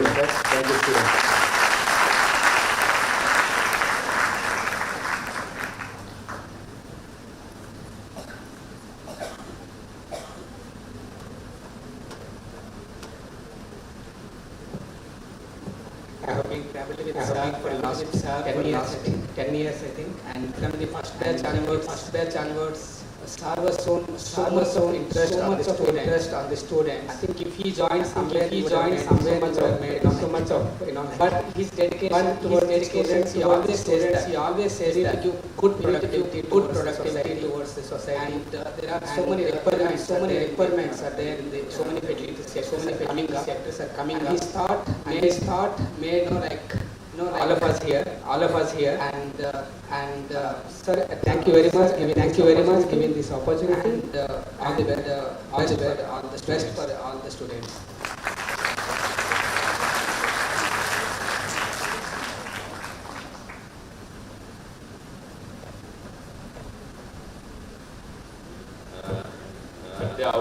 At the outset, very hearty thanks to Dr. Suresh Katera, because usually in the conferences what we do is nowadays only series of lectures and that would high 10 minutes lecture. Most of the people just PowerPoints and presentations and it looks nice. But at the end of the day, we would be having a take-home lesson. So Dr. Suresh Katera thoughtfully implemented special panel discussions where a team of panel will be discussing on one and there will be take-home messages out of what is needed is that same. And my sincere advice to all students, like equip yourself, then you face it. That I just add. Don't try to equip yourself like a glorified technician. Science as a foundation and skill execution of the foundation of the science. And with that, as science, so try to mold yourself like a not like glorified technicians who have got degrees to thanks around.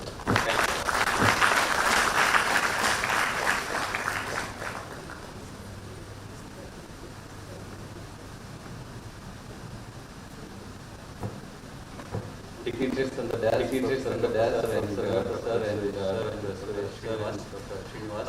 it has been a great conference. I thank really arranging this kind of conference in my. I'm a clinician. I come from clinical background. Part of this conference where clinicians and embryologists have been together and discussing the topics. It's a really good initiative. The topics which have been selected and selected and really very practical and which are useful for our day-to-day practice. And as you all know that IVF centers are to increase in number in our falling because of the falling fertility rate, and there is a demand.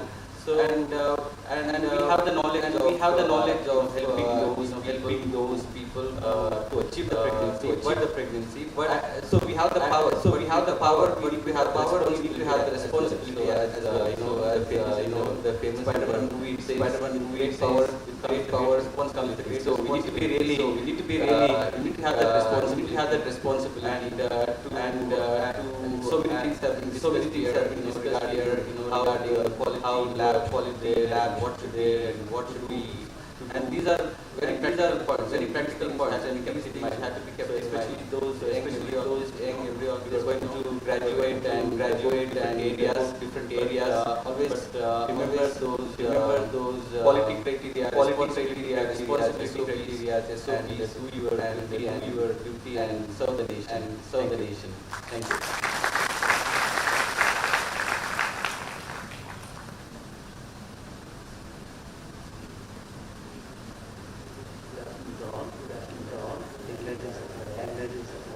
First of all, I thank for this sweet conference.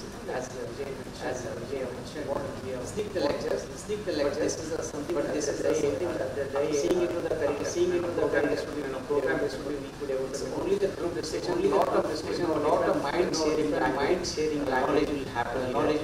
And this will also request all the students and seniors here. You can have your own panel discussion. You can share your mind, thoughts are different. Each of us can keep on discussing different topics so that yourself knowledge sharing and gaining matters a lot here. It is a very grateful students as well as the faculty and share their knowledge in different aspects of AI. Thank you one and all for the opportunity.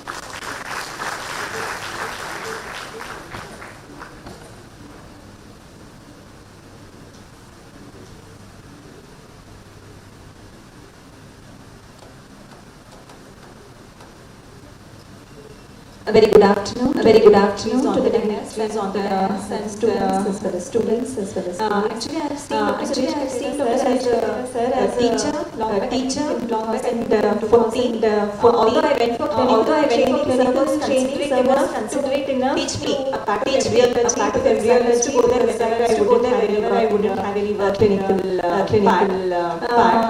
I know that is a very good teacher and I know that she has great research over and about that, what I noticed conference yesterday is organization very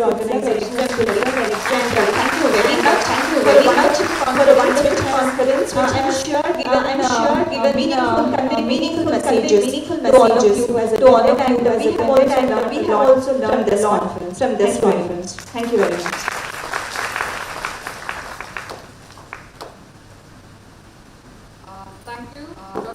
Dr. Swaminathan, Mr. Madhusudan, Prakash, Dr. Jayashree, Vijay Kumar, Ravi, Dr. Nirvani, sharing your experience and giving your wonderful which will help us to grow better. Now, at the end of the national conference, I take a pleasure. Thank you for making this a successful one. Starting with Professor Rangappa, gracing this occasion, sharing his wisdom. Thank you, sir.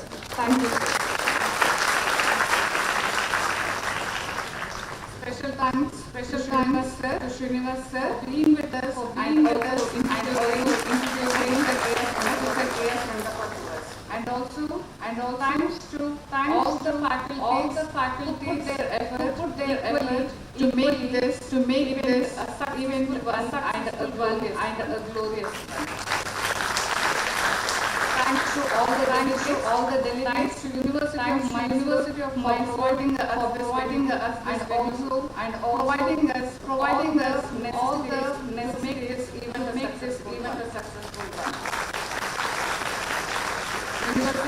University Mysore support staff. Because of this event has been the most successful one. Special thanks to audio and the visual teams.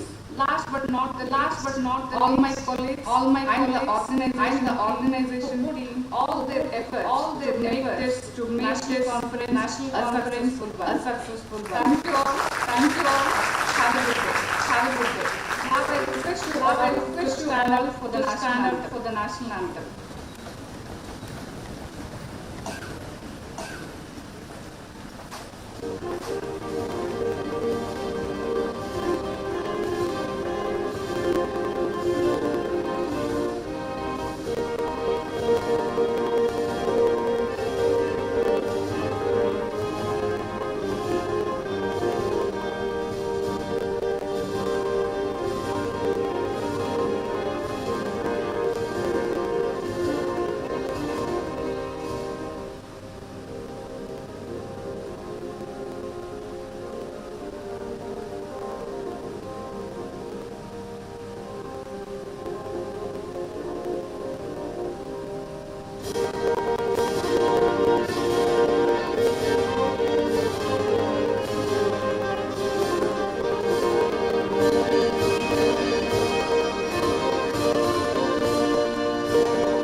I request all the delegates to stay back.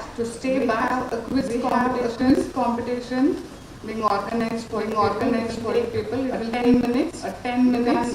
You can be there. All the delegate students.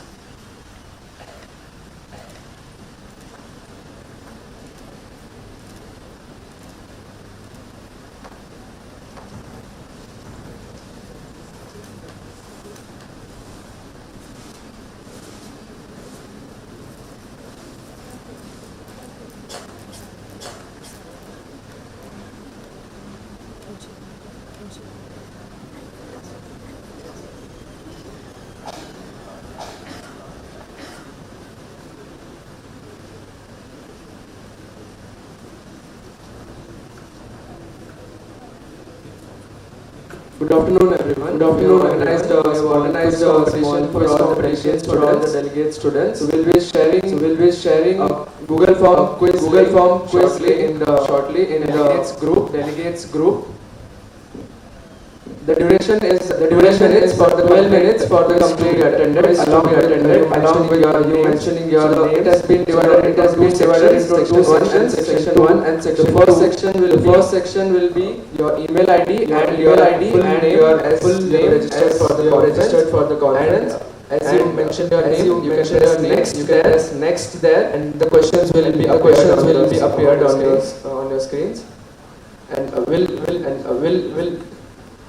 25 questions and we'll be getting 12 minutes, only 12 minutes. Okay.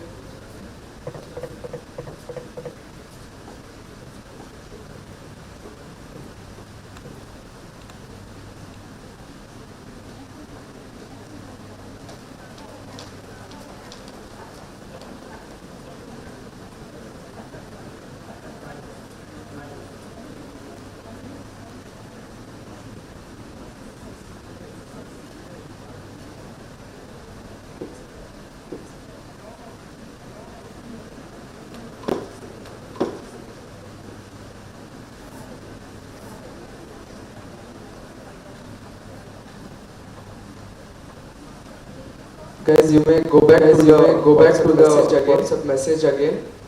The quiz has not been started yet. Don't click the links now. Just check the messages. We'll be getting only 12 minutes.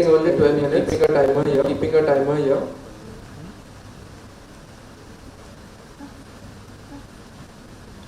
So everyone may begin now.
Last 1 minute. Last 1 minute.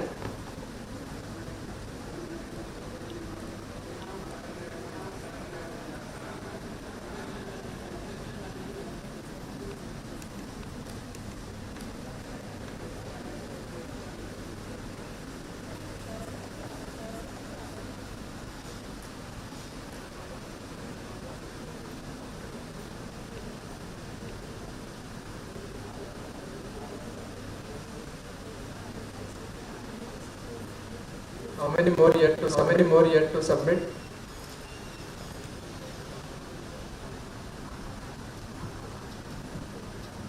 Last 30 seconds.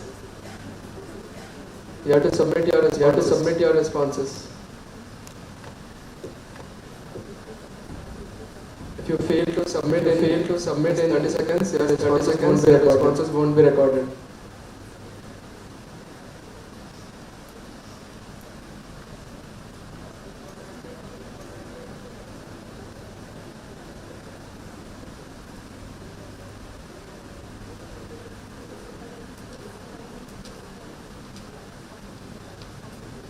Last 10 seconds. 9, 8, 7, 6, 5, 4, 3, 2, 1. Thank you everyone.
based on fastest fingertips.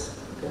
So I would like to call upon on the dais for receiving the third prize. Actually, there are three persons for the third prize. Rajat Ramin, Ghansham, Kritika.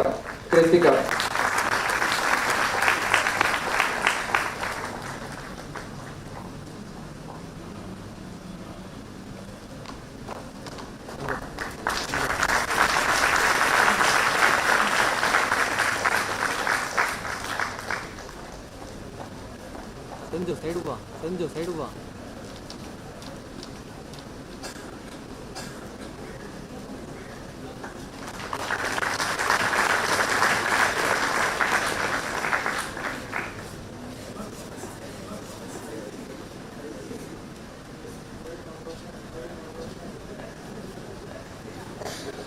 So the first and second prize is sponsored by Shivani Scientific. For second prize, on the dais, to call on the dais, Sonavnesh Shreya.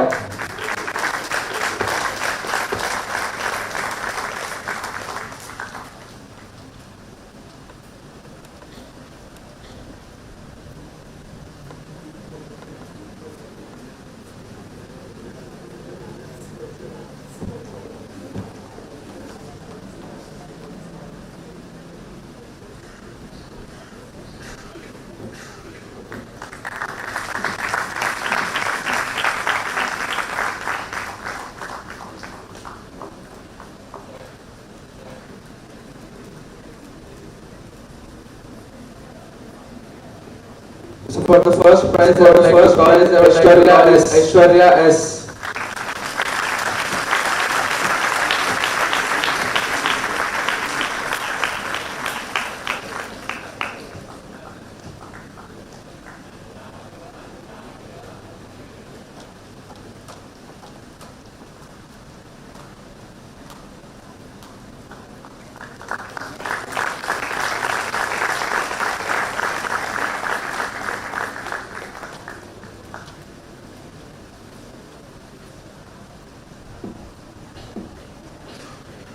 Thank you everyone for participating in the quiz. Everyone may join the lunch.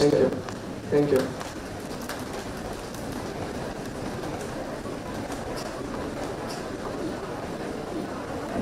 Aspier will remain closed tomorrow.